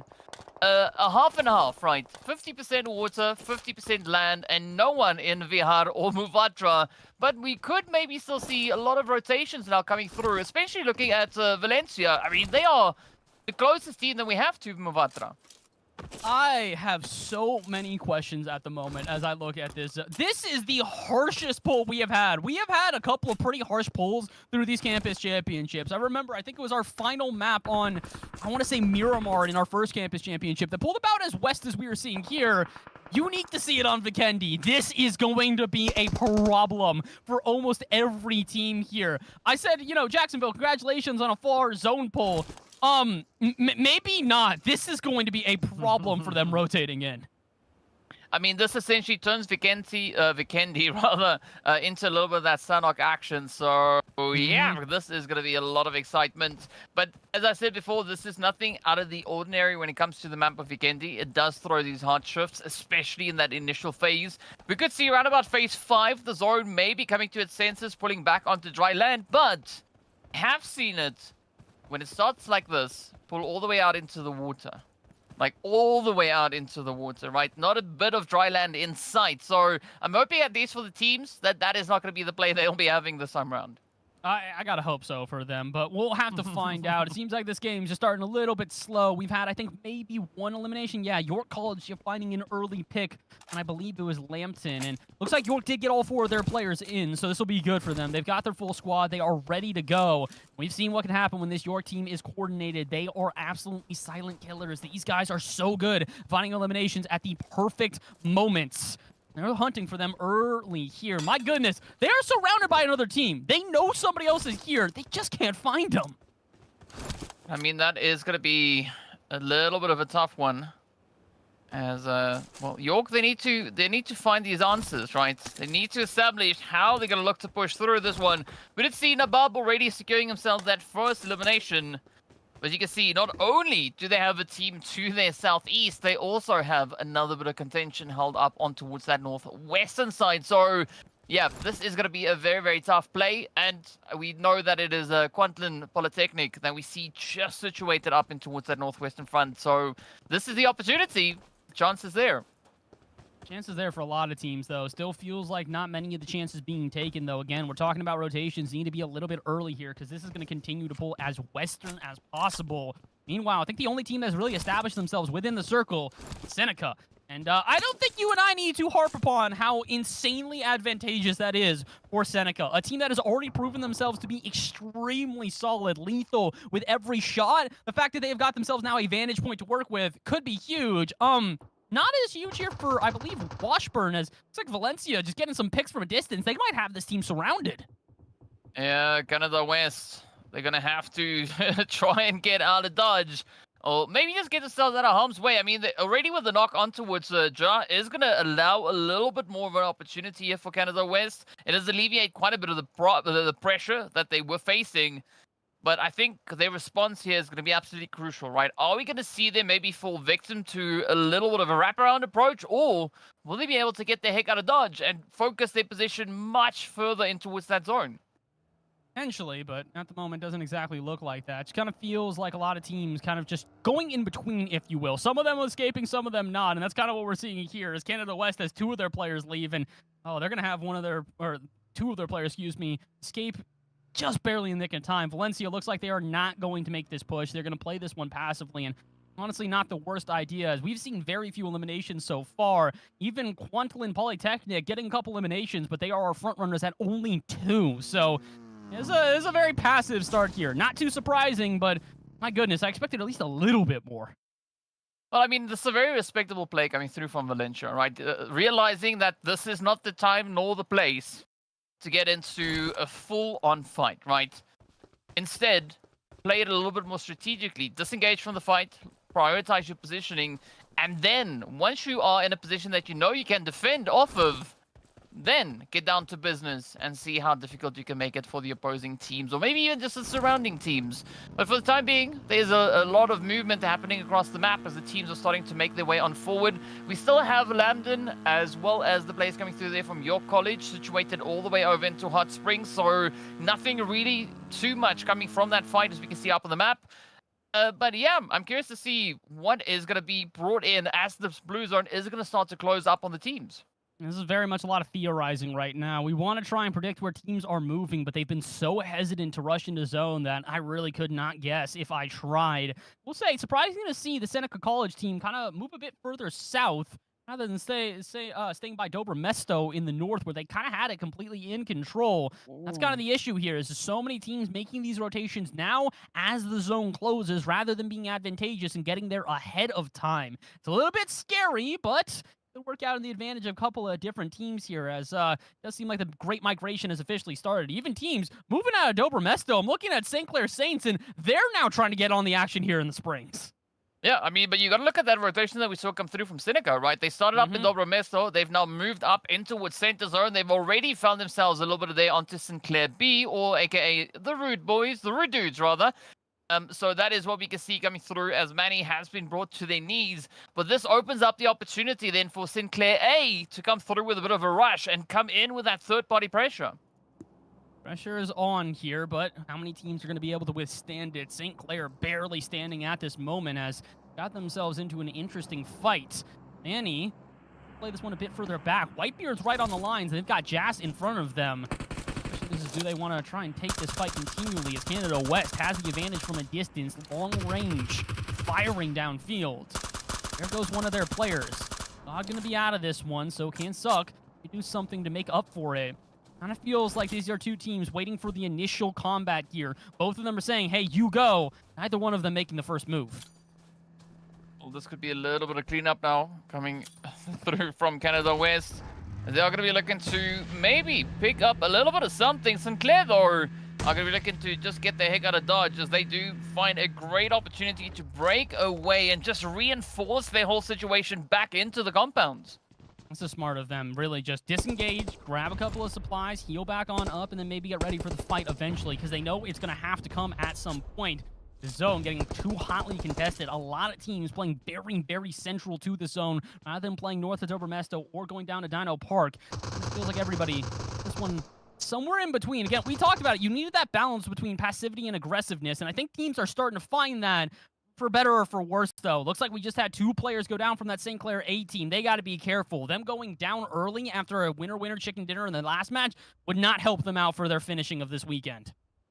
Yeah, but it is a big ups going there to Manitoba, as they are kind of the reason, right, for seeing St. Clair A having a bit of a jumpy play. But, I mean, it was short-lived, right? They moved forward, they found a bit of an opportunity, made a bit of noise, and now they refocus back in towards center zone. We do see the rest of the teams also now slowly but steadily trying to make their pushes further and further on forward. But especially looking at the players here coming through from Seneca, right? Nice little bit of an elevation that they could look to utilize in their favor. They're trying to, but it doesn't really feel like anybody's really able to do much. We've kind of gotten back to another, I'd say, stalemate here as teams are trying to make the approach again. Good to really show you is that it has been a more passive game, considering we have had eliminations. We're down to 56 players, but we have all 16 teams still remaining. A couple players get picked off, but the rest of the squad focusing on longevity here. They recognize it's their final chance to get points here for the championship Saturday. Otherwise, they'll have to get it all done on Sunday, tomorrow. So a lot of teams just trying to see whatever points they can scrap up, and they'll try and reassess as they get into day 2 of the competition. For right now, we focus on day 1, as Canada West is trying to find something to focus on. They've got this compound completely isolated, and what I thought might be a retreat to reapproach has kind of turned into them just isolating themselves entirely. Yeah, I mean, it's an interesting position. At least we do see the zone slowly pulling back onto dry land. We still have the players from Lambton all the way out in the blue, all the way to that far eastern side. So they're going to have a pretty tough rotation, getting themselves resituated. Fortunately for them, they are on the closer end of where this blue zone is going to be closing on through. We do see your college also now taking their approach, just rotating past Abbey, heading in towards potentially Dino Park. But this is, again, where the setup gets quite interesting, right? Because this is a lot more of a foresty region over on towards the southwestern side of zone.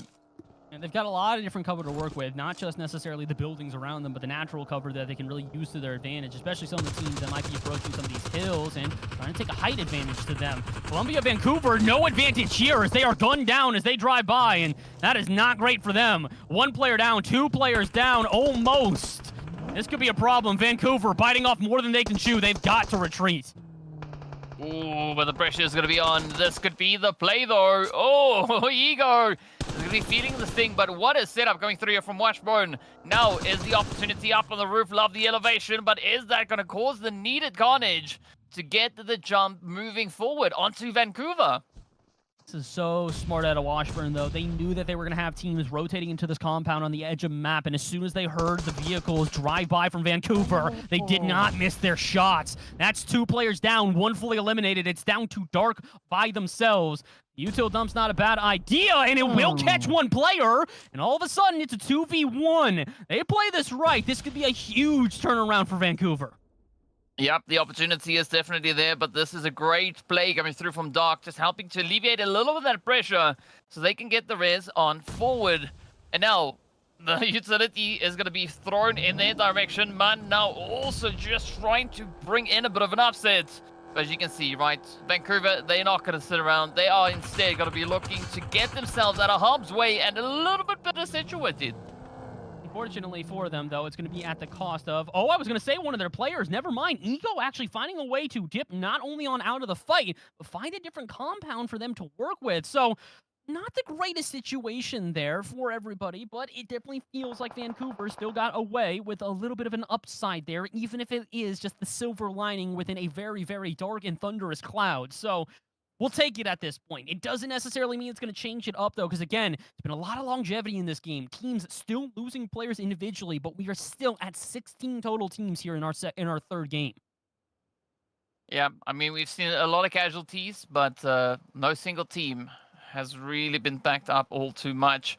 But this is exactly the kind of approach that we want to see, right? These teams super eager to survive as long as they possibly can. Speaking of which, though, it is going to be quite a bit of pressure now being brought onto Humber, as we did see those hits finding their way up into the feed, right? But this is what we're going to be looking at for now. Right on the edge, right here in Vihar, as the zone takes a move up towards the north. Valencia right next to the last remaining player of Jacksonville. I don't know if they know they're there, but Jacksonville definitely aware that they are not alone. It feels like none of these teams are. You can see it, even more players being approached. Jacksonville, our first team officially down and out here. They will go out in 16th. Could see somebody following suit very quickly. Look, as Washburn seem to be getting into a fight. Right now, it is playtime, right? Washburn essentially down to, well, it looks like one from what we can see, right? We got Terminate on the front line. Look and see if they can get the res up onto Mun, and that could be exactly the kind of approach they need to take to bounce back. But again, right, such a difficult play being had here, and I'm not quite sure whether or not Deep, the rest of the team, are going to be able to maybe wrap around. I mean, they definitely look like the opportunity is there. They just got to time this play to perfection. I will say, Terminate's maybe biting off a bit more than they can chew. They have got to ask for some sort of reinforcements. I do believe that they've got another team behind them, or another player behind them in Malachini's, but they just haven't called them up. That could be problematic because it is now Terminate who has also gone down. So Malachini's, with a little bit of the more passive approach, staying on the opposite side of this compound, isn't exactly helping him out. Now here comes the rest of this Columbia-Vancouver team. Like we said, they retreated to reapproach this fight, and it seems like it's worked out for them. 3 players up against the single last player here for Washburn. At this point, just a bunch of dogs going out sniffing, looking for some sort of scent trail to catch this player and catch them off guard. And I mean, Ego is hunting for it. He is looking through every crevice in this compound, looking for somebody. Yeah, well, whichever approach they take, they're going to have to be really quick about it as Ego gets brought on down. And this is still not over as Washburn, well, they will get ended, and that is going to be the final play. But now the pressure comes through for Vancouver. They need to get the heck away from the blue because they still got quite a bit of ground to cover. Yeah, they've got a long way to go here, and honestly, that could be the final sort of parting gift out of Malachini's there. He might not have been able to actually change that up and actually get an elimination, but he's definitely made it a bit difficult for this team to now rotate into zones. So for Columbia Vancouver, congrats, you won the fight. Now good luck getting into a zone that has already been hotly contested on that south side. Yeah, I mean, especially down on towards the southeastern side. Essentially, that's the only side of zone that's dry land, right? Where we don't see water. So it is going to be a very, very tough play, tough position to get themselves situated.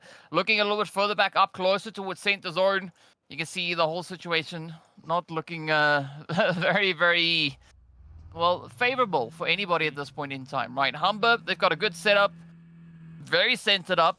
But they've got, again, so many teams in the vicinity. If they are not careful about those angles, they are not going to be able to live to regret it.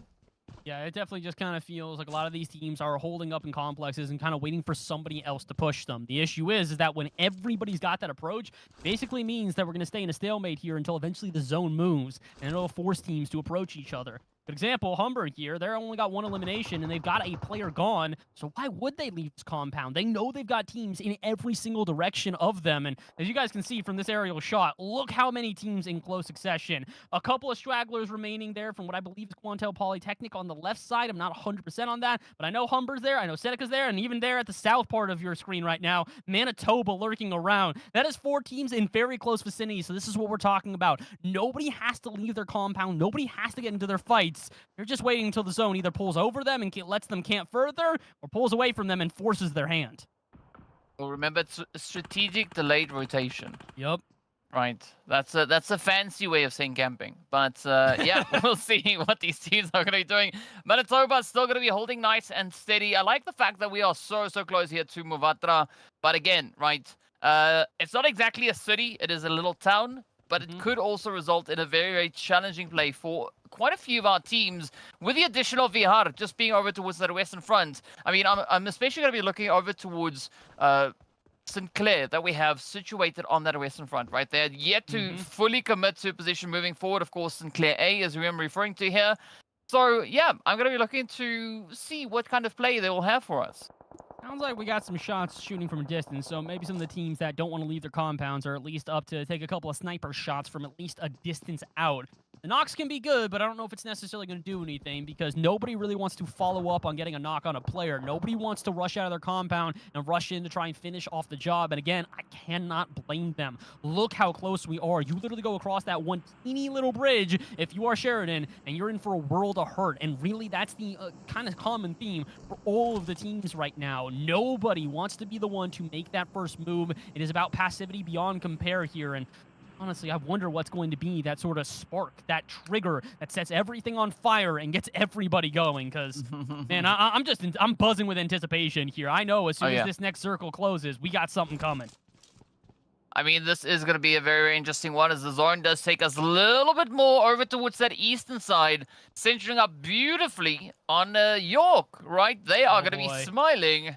But as you can see, still on the edge here. Sheridan going to be looking to try and lock it down. I think this is a beautiful setup, especially looking at the amount of teams we have towards that western front. This could be the gatekeeping angle.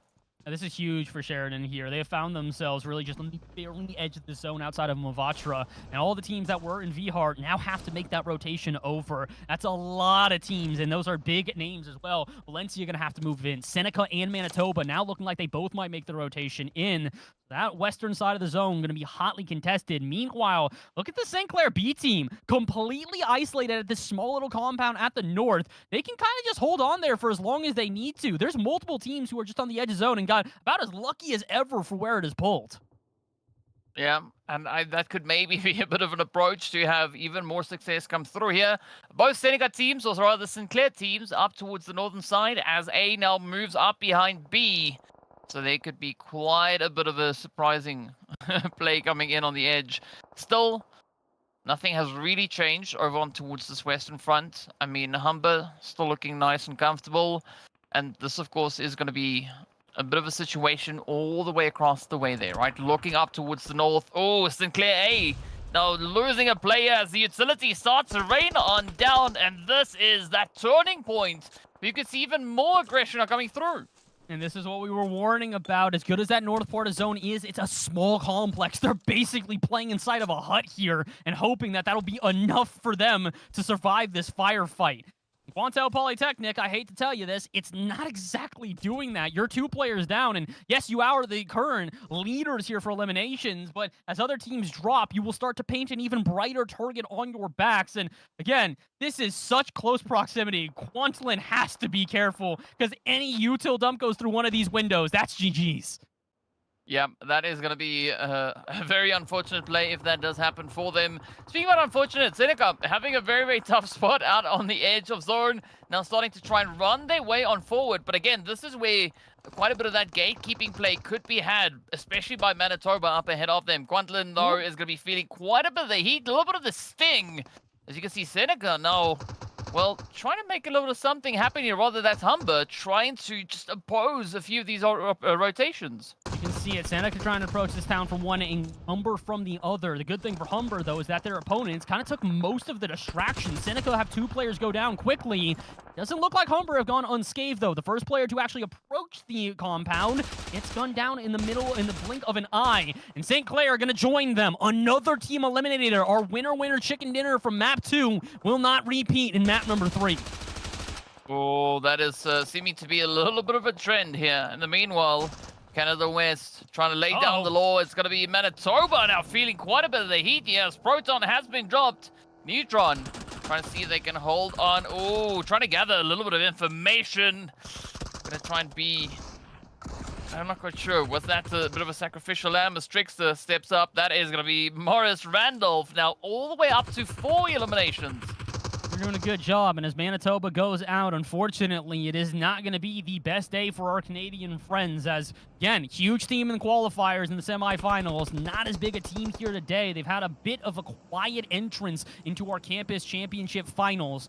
Good thing for them is that they have got plenty more time to work with. This is only day 1 of 2. So although they are out, and same with Quantlin Polytechnic, it's not over for these teams quite yet. And honestly, I think it's only beginning for Humber. We've been asking for them to have a good performance in one of these maps and one of these games. This might be the one. They're playing well, but no, they've got York College on the horizon. And they actually take them down. York maybe biting off more than they can chew as how many teams are approaching this complex? Oh, everybody now just rushing forward. Morris Randolph also trying to get their share of the carnage as we do say goodbye to Seneca. Getting backed up and shipped out of here. But still, right, we do have Humber holding nice and steady just on the edge, waiting to see whether or not York is going to try and play a little bit of a more safe angle.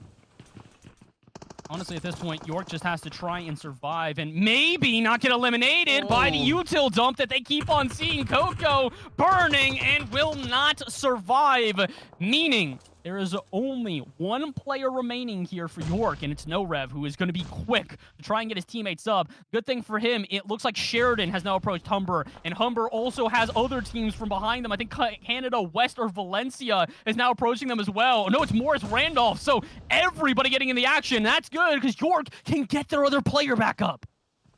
Yeah, that is definitely going to provide them with a golden opportunity to find themselves on a little bit of a stronger footing. But this is where York, well, they need to play this one exceptionally cautious, as one false move could spell quite a bit of disaster for them. But you got to give it up here to Morris Randolph. Absolutely phenomenal facing that they've been able to bring on through. Up comes Kiddo, trying to find a bit of a surprise play. DBS in hand. Oh, gets the pickup. One down, a few more to go. They gotta be careful though. Windows all about, and the pot shots coming in are slowly draining their health, but they are quickly draining the health of everybody else. Shotgun shot after shotgun shot finds its victims, but it will not be Kiddu who gets the last laugh. Humber out in 7th. Oh, I mean, absolute carnage. Just hits upon hits coming through. This is your college now stepping up with a beautiful third-party play. As you can see, Sirens and Godspeed now going to be looking to defend. Down goes now Bub. Oh, no Rev. No, being the only player looking to contest for the side of your college. Yeah, he's got a good advantage here, but unfortunately with his teammate down, he knows that Sheridan are going to be playing this, waiting for the res. Couple of shots from a distance, but they can't afford to take any more damage as more teams getting eliminated, and every placement from here on out so valuable for the points. The Bab officially out of this game is up to No Rev by themselves, but as you look on the right side of your screen, nobody with a full squad here. Nobody even had 3 players remaining. It's all going to come down to the wire. So Sheridan with a 2-piece. Canada West holding on with a 2-piece. As you can see, Jas just off in the distance. But a nice spread coming through here from Canada West. I mean, they've been pretty quiet, especially these last few phases. Kind of just playing that positional game, looking to only spring into action once they spot an opportunity that they feel comfortable enough with. I think that's a beautiful approach. But now, right, it's still going to be a tough play because the zone is going to move up, and I've got a feeling it's going to move into limbo right in between everybody. It's definitely going to. This really... Oh my god! Yeah, you predicted that perfectly. Look at this zone pull as it is directly in between every single player.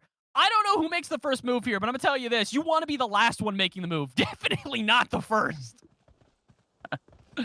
Oh, this is going to be an interesting one. I think Sheridan, they have a good opportunity here, seeing that they are still holding on to a little bit of hard cover. Sure, they got to find No Rev first before feeling too comfortable. They do exactly that as they back up your college. Now, Sheridan, they're going to have to try and ride the storm out as long as they can. And fortunately, from what we can see on the map, it does seem like Canada West already looking to get themselves into a little bit of a situation here. Valencia trying to get themselves out of one, and they will not. Sheridan, their final player remaining, will take themselves. Actually, they have 2. I thought one of the Sheridan players went down. It was actually Canada West who lost one of their players. And from 0 to hero, Sheridan looked like they were down and out of this entire fight. Now, all they got to do is finish one last off, and I think the Storm might do it for them. Sheridan take the winner chicken dinner in our 3rd and final match of Saturday. I mean, what an amazing turnaround that we've seen come through from these teams, but it is going to be Sheridan to sit at the top with a cherry on top of that. They walk away with 7 eliminations and 1050 with regards to the damage. A nice aggressive approach coming through here, but we've got to see who our MVP will be. Our MVP, Kiddu, and this can't necessarily be surprising. They clutched up as long as they could and really did a great job at just playing this safely. 900 damage on 5 eliminations. Very clearly, this was a game of pot shots. I have a feeling we're going to get to our final damage totals here, and it's going to be a lot of teams who have high damage but not high eliminations.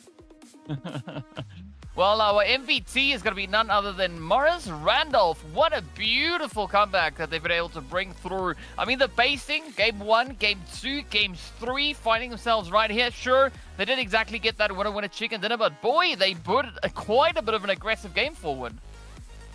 It definitely feels like everybody kind of left all the aggression out in those final couple zones. For a very passive start on Vikendi, it did not end that way. Everybody started getting super aggressive, super in the faces of each other. And that's why we see multiple players with high damage totals. 500 on our top, on our back 2 and 3, and almost 1,000 on our number 1. And this is what I'm talking about. 4 teams over 1,000 damage. Everybody was unloading shots this game. I mean, it was hot, it was spicy, and a very, very difficult play, especially looking at where we had our first zone. Of course, pulling all the way to that western side of the zone. But I think the teams really came forward with a good response to such an aggressive start with regards to that initial rotation. Yeah, this is, it really was I'd say a game of 2 different halves. We had half number 1 where it was so passive. It was teams slowly losing players, but nobody losing their whole team. And then it was the second half where similar ideas, but a couple of squads noticed the vulnerabilities in these teams that were already hindered and really just did the best job possible to finish them off. And that's why you see so many teams with higher eliminations than they do have damage, at least in terms of the comparisons, because it really was teams having to find their moments where they could get the elims while just consistently putting out as much damage as possible. This, in my opinion, was exactly how I wanted to see this day come to an end. Well, we couldn't have asked for more. What a glorious, glorious finish. Speaking of which, it is match ranking time, as you can see there. Sheridan finishing with a glorious 17 points on board. Canada West, though, only 5 points away, going through on 12. And York College still finishing on those double digits. Huge for York College here because they needed a big play here to just kind of catch themselves up to Seneca and overtake them. And although Seneca do get 5 points here, it's that last player that we saw for York. They played it so well. They knew they didn't have the numbers advantage, so all they would do is get a couple shots, scare a team away, and then just kind of snake on by, survive for at least another round longer. And really, that was the name of the game here. So closely contested from every single squad in our final game of this Saturday. And honestly, it just makes me wonder who exactly is going to come out in our top 5 at the end of this one. Oh, that is a good question. I think we might have a bit of an upset, but of course, before we get anywhere remotely close to that, it is replay time, right? We got to relive a little bit of the magic that we had in this past game. Oh, this was magical to watch this fight. This was such a fun fight to watch because it was Columbia Vancouver who came into this one really completely caught off guard, but the response from them was great. And St. Clair, the response from your win in the last game wasn't exactly that. This was impressive out of Manitoba to keep as long as they were around, but unfortunately, eventually you bite the dust. Really, Manitoba for the day. That was kind of the name of the game. They did not have as impressive a day as we had anticipated. It's unfortunate, but as we know, there's always day number 2 to try and bring a little bit of that bounce back. Speaking about bounce back, I mean, Humber, right? Oh, yeah. Just keeping up the pressure, the plays. I mean, going 1 for 2, and then the final blow of devastation was dealt. They couldn't hold on, but a very, very exciting bit of action indeed coming through from them. This was, again, everything we were hoping for out of our first day here of the PUBG Mobile Campus Championship for fall. And that's why we're going to have a leaderboard here that is going to be very hotly contested. Our first place team, York. 5 points away, going through on 12. And York College still finishing on those double digits. Huge for York College here because they needed a big play here to just kind of catch themselves up to Seneca and overtake them. And although Seneca do get 5 points here, it's that last player that we saw for York. They played it so well. They knew they didn't have the numbers advantage, so all they would do is get a couple shots, scare a team away, and then just kind of snake on by, survive for at least another round longer. And really, that was the name of the game here. So closely contested from every single squad in our final game of this Saturday. And honestly, it just makes me wonder who exactly is going to come out in our top 5 at the end of this one. Oh, that is a good question. I think we might have a bit of an upset, but of course, before we get anywhere remotely close to that, it is replay time, right? We got to relive a little bit of the magic that we had in this past game. Oh, this was magical to watch this fight. This was such a fun fight to watch because it was Columbia Vancouver who came into this one really completely caught off guard, but the response from them was great. And St. Clair, actually, the response from your win in the last game wasn't exactly that. This was impressive out of Manitoba to keep as long as they were around, but unfortunately, eventually you bite the dust. Really, Manitoba for the day. That was kind of the name of the game. They did not have as impressive a day as we had anticipated. It's unfortunate, but as we know, there's always day number 2 to try and bring a little bit of that bounce back. Speaking about bounce back, I mean, Humber, right? Oh, yeah. Just keeping up the pressure, the plays. I mean, going 1 for 2, and then the final blow of devastation was dealt. They couldn't hold on, but a very, very exciting bit of action indeed coming through from them. This was, again, everything we were hoping for out of our first day here of the PUBG Mobile Campus Championship for fall. And that's why we're going to have a leaderboard here that is going to be very hotly contested. Our first place team, York College Team Queens, do retake that #1 spot, but they are not far and away the leaders any longer. Originally, they were at 27, while the rest of the pack was mostly at 5. They're at 38, with Seneca hot on their heels, St. Clair not too far behind, and Sheridan pulls themselves into the top 4 after that final performance.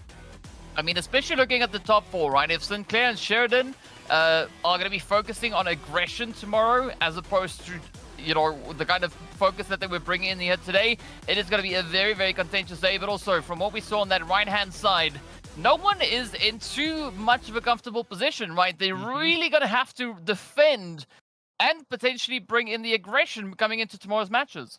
I mean, we really saw that because it wasn't just the fact that we had those top 4 teams at 20-plus points. We had 2 teams at 20 points as well, and it's those sleepers that you and I have been talking about. It's Kwantlen Polytechnic and Morris Randolph, who are just barely behind, but the consistency they've shown through all 3 games today have kept them in contention. And that's what makes this all the more crazy, is that I thought maybe we'd come out of day 1 with a clear frontrunner. We know who's going to take this. I do not. As much as York might be our #1 team right now, I don't think they are safe in any capacity. Team's going to hit the books. They're going to study up for tomorrow, and it's going to be a different game. But we got a way to improve your game just a little bit. Guys, we are not done with the giveaways quite yet. We still got more to give out, including some codes for 600 UC that you at home can use in-game. The only stipulation, you got to use it as soon as the code shows up. It's going to flash below us for only a second, and if you can be the first to redeem it, you'll find yourself 600 UC richer. So, here it comes. Make sure you are the first one to redeem this. Doesn't matter how you get it. Doesn't matter how you redeem it. You just have to. And it's only going to be here for a couple seconds. Take a screenshot. Quick, because it's gone. And that'll be our final giveaway for the day. DK, again, it's been an incredible day. I'm glad that we were able to support the people at home, but really, these players have supported us with nonstop action. Oh, yes. I mean, we knew that these teams are capable of quite a few surprising performances, especially from what we've seen all the way back in the semis.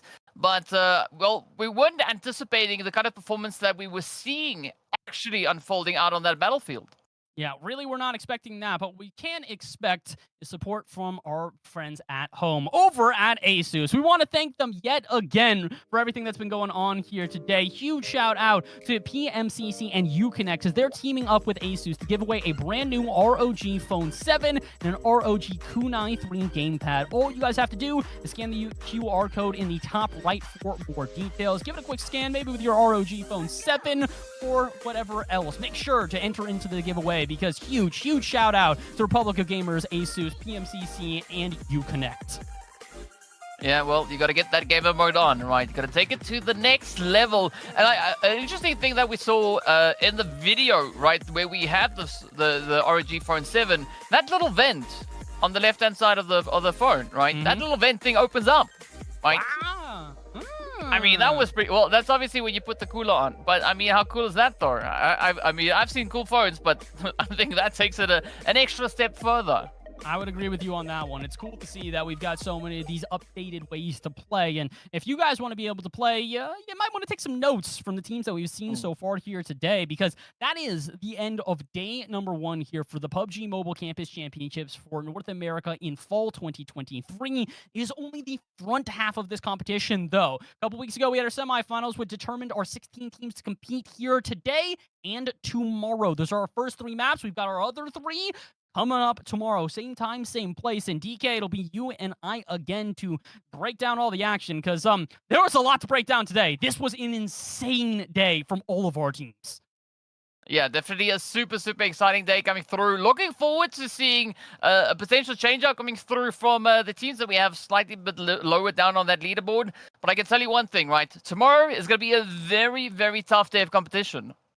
Oh my goodness, is it ever. It'll be make or break. $15,000 on the line. 2 spots to qualifiers for pro leagues. You want all of that and more, and we want you guys to tune in tomorrow. Thank you again for tuning in to the PUBG Mobile Campus Championship. My name has been Oliver Bass, joined alongside by DKZA Gaming. We appreciate you guys for tuning in. We will see you tomorrow for our final 3 maps and determine who will be the winner chicken dinner for the PUBG Mobile Campus Championships. Find out. See you tomorrow.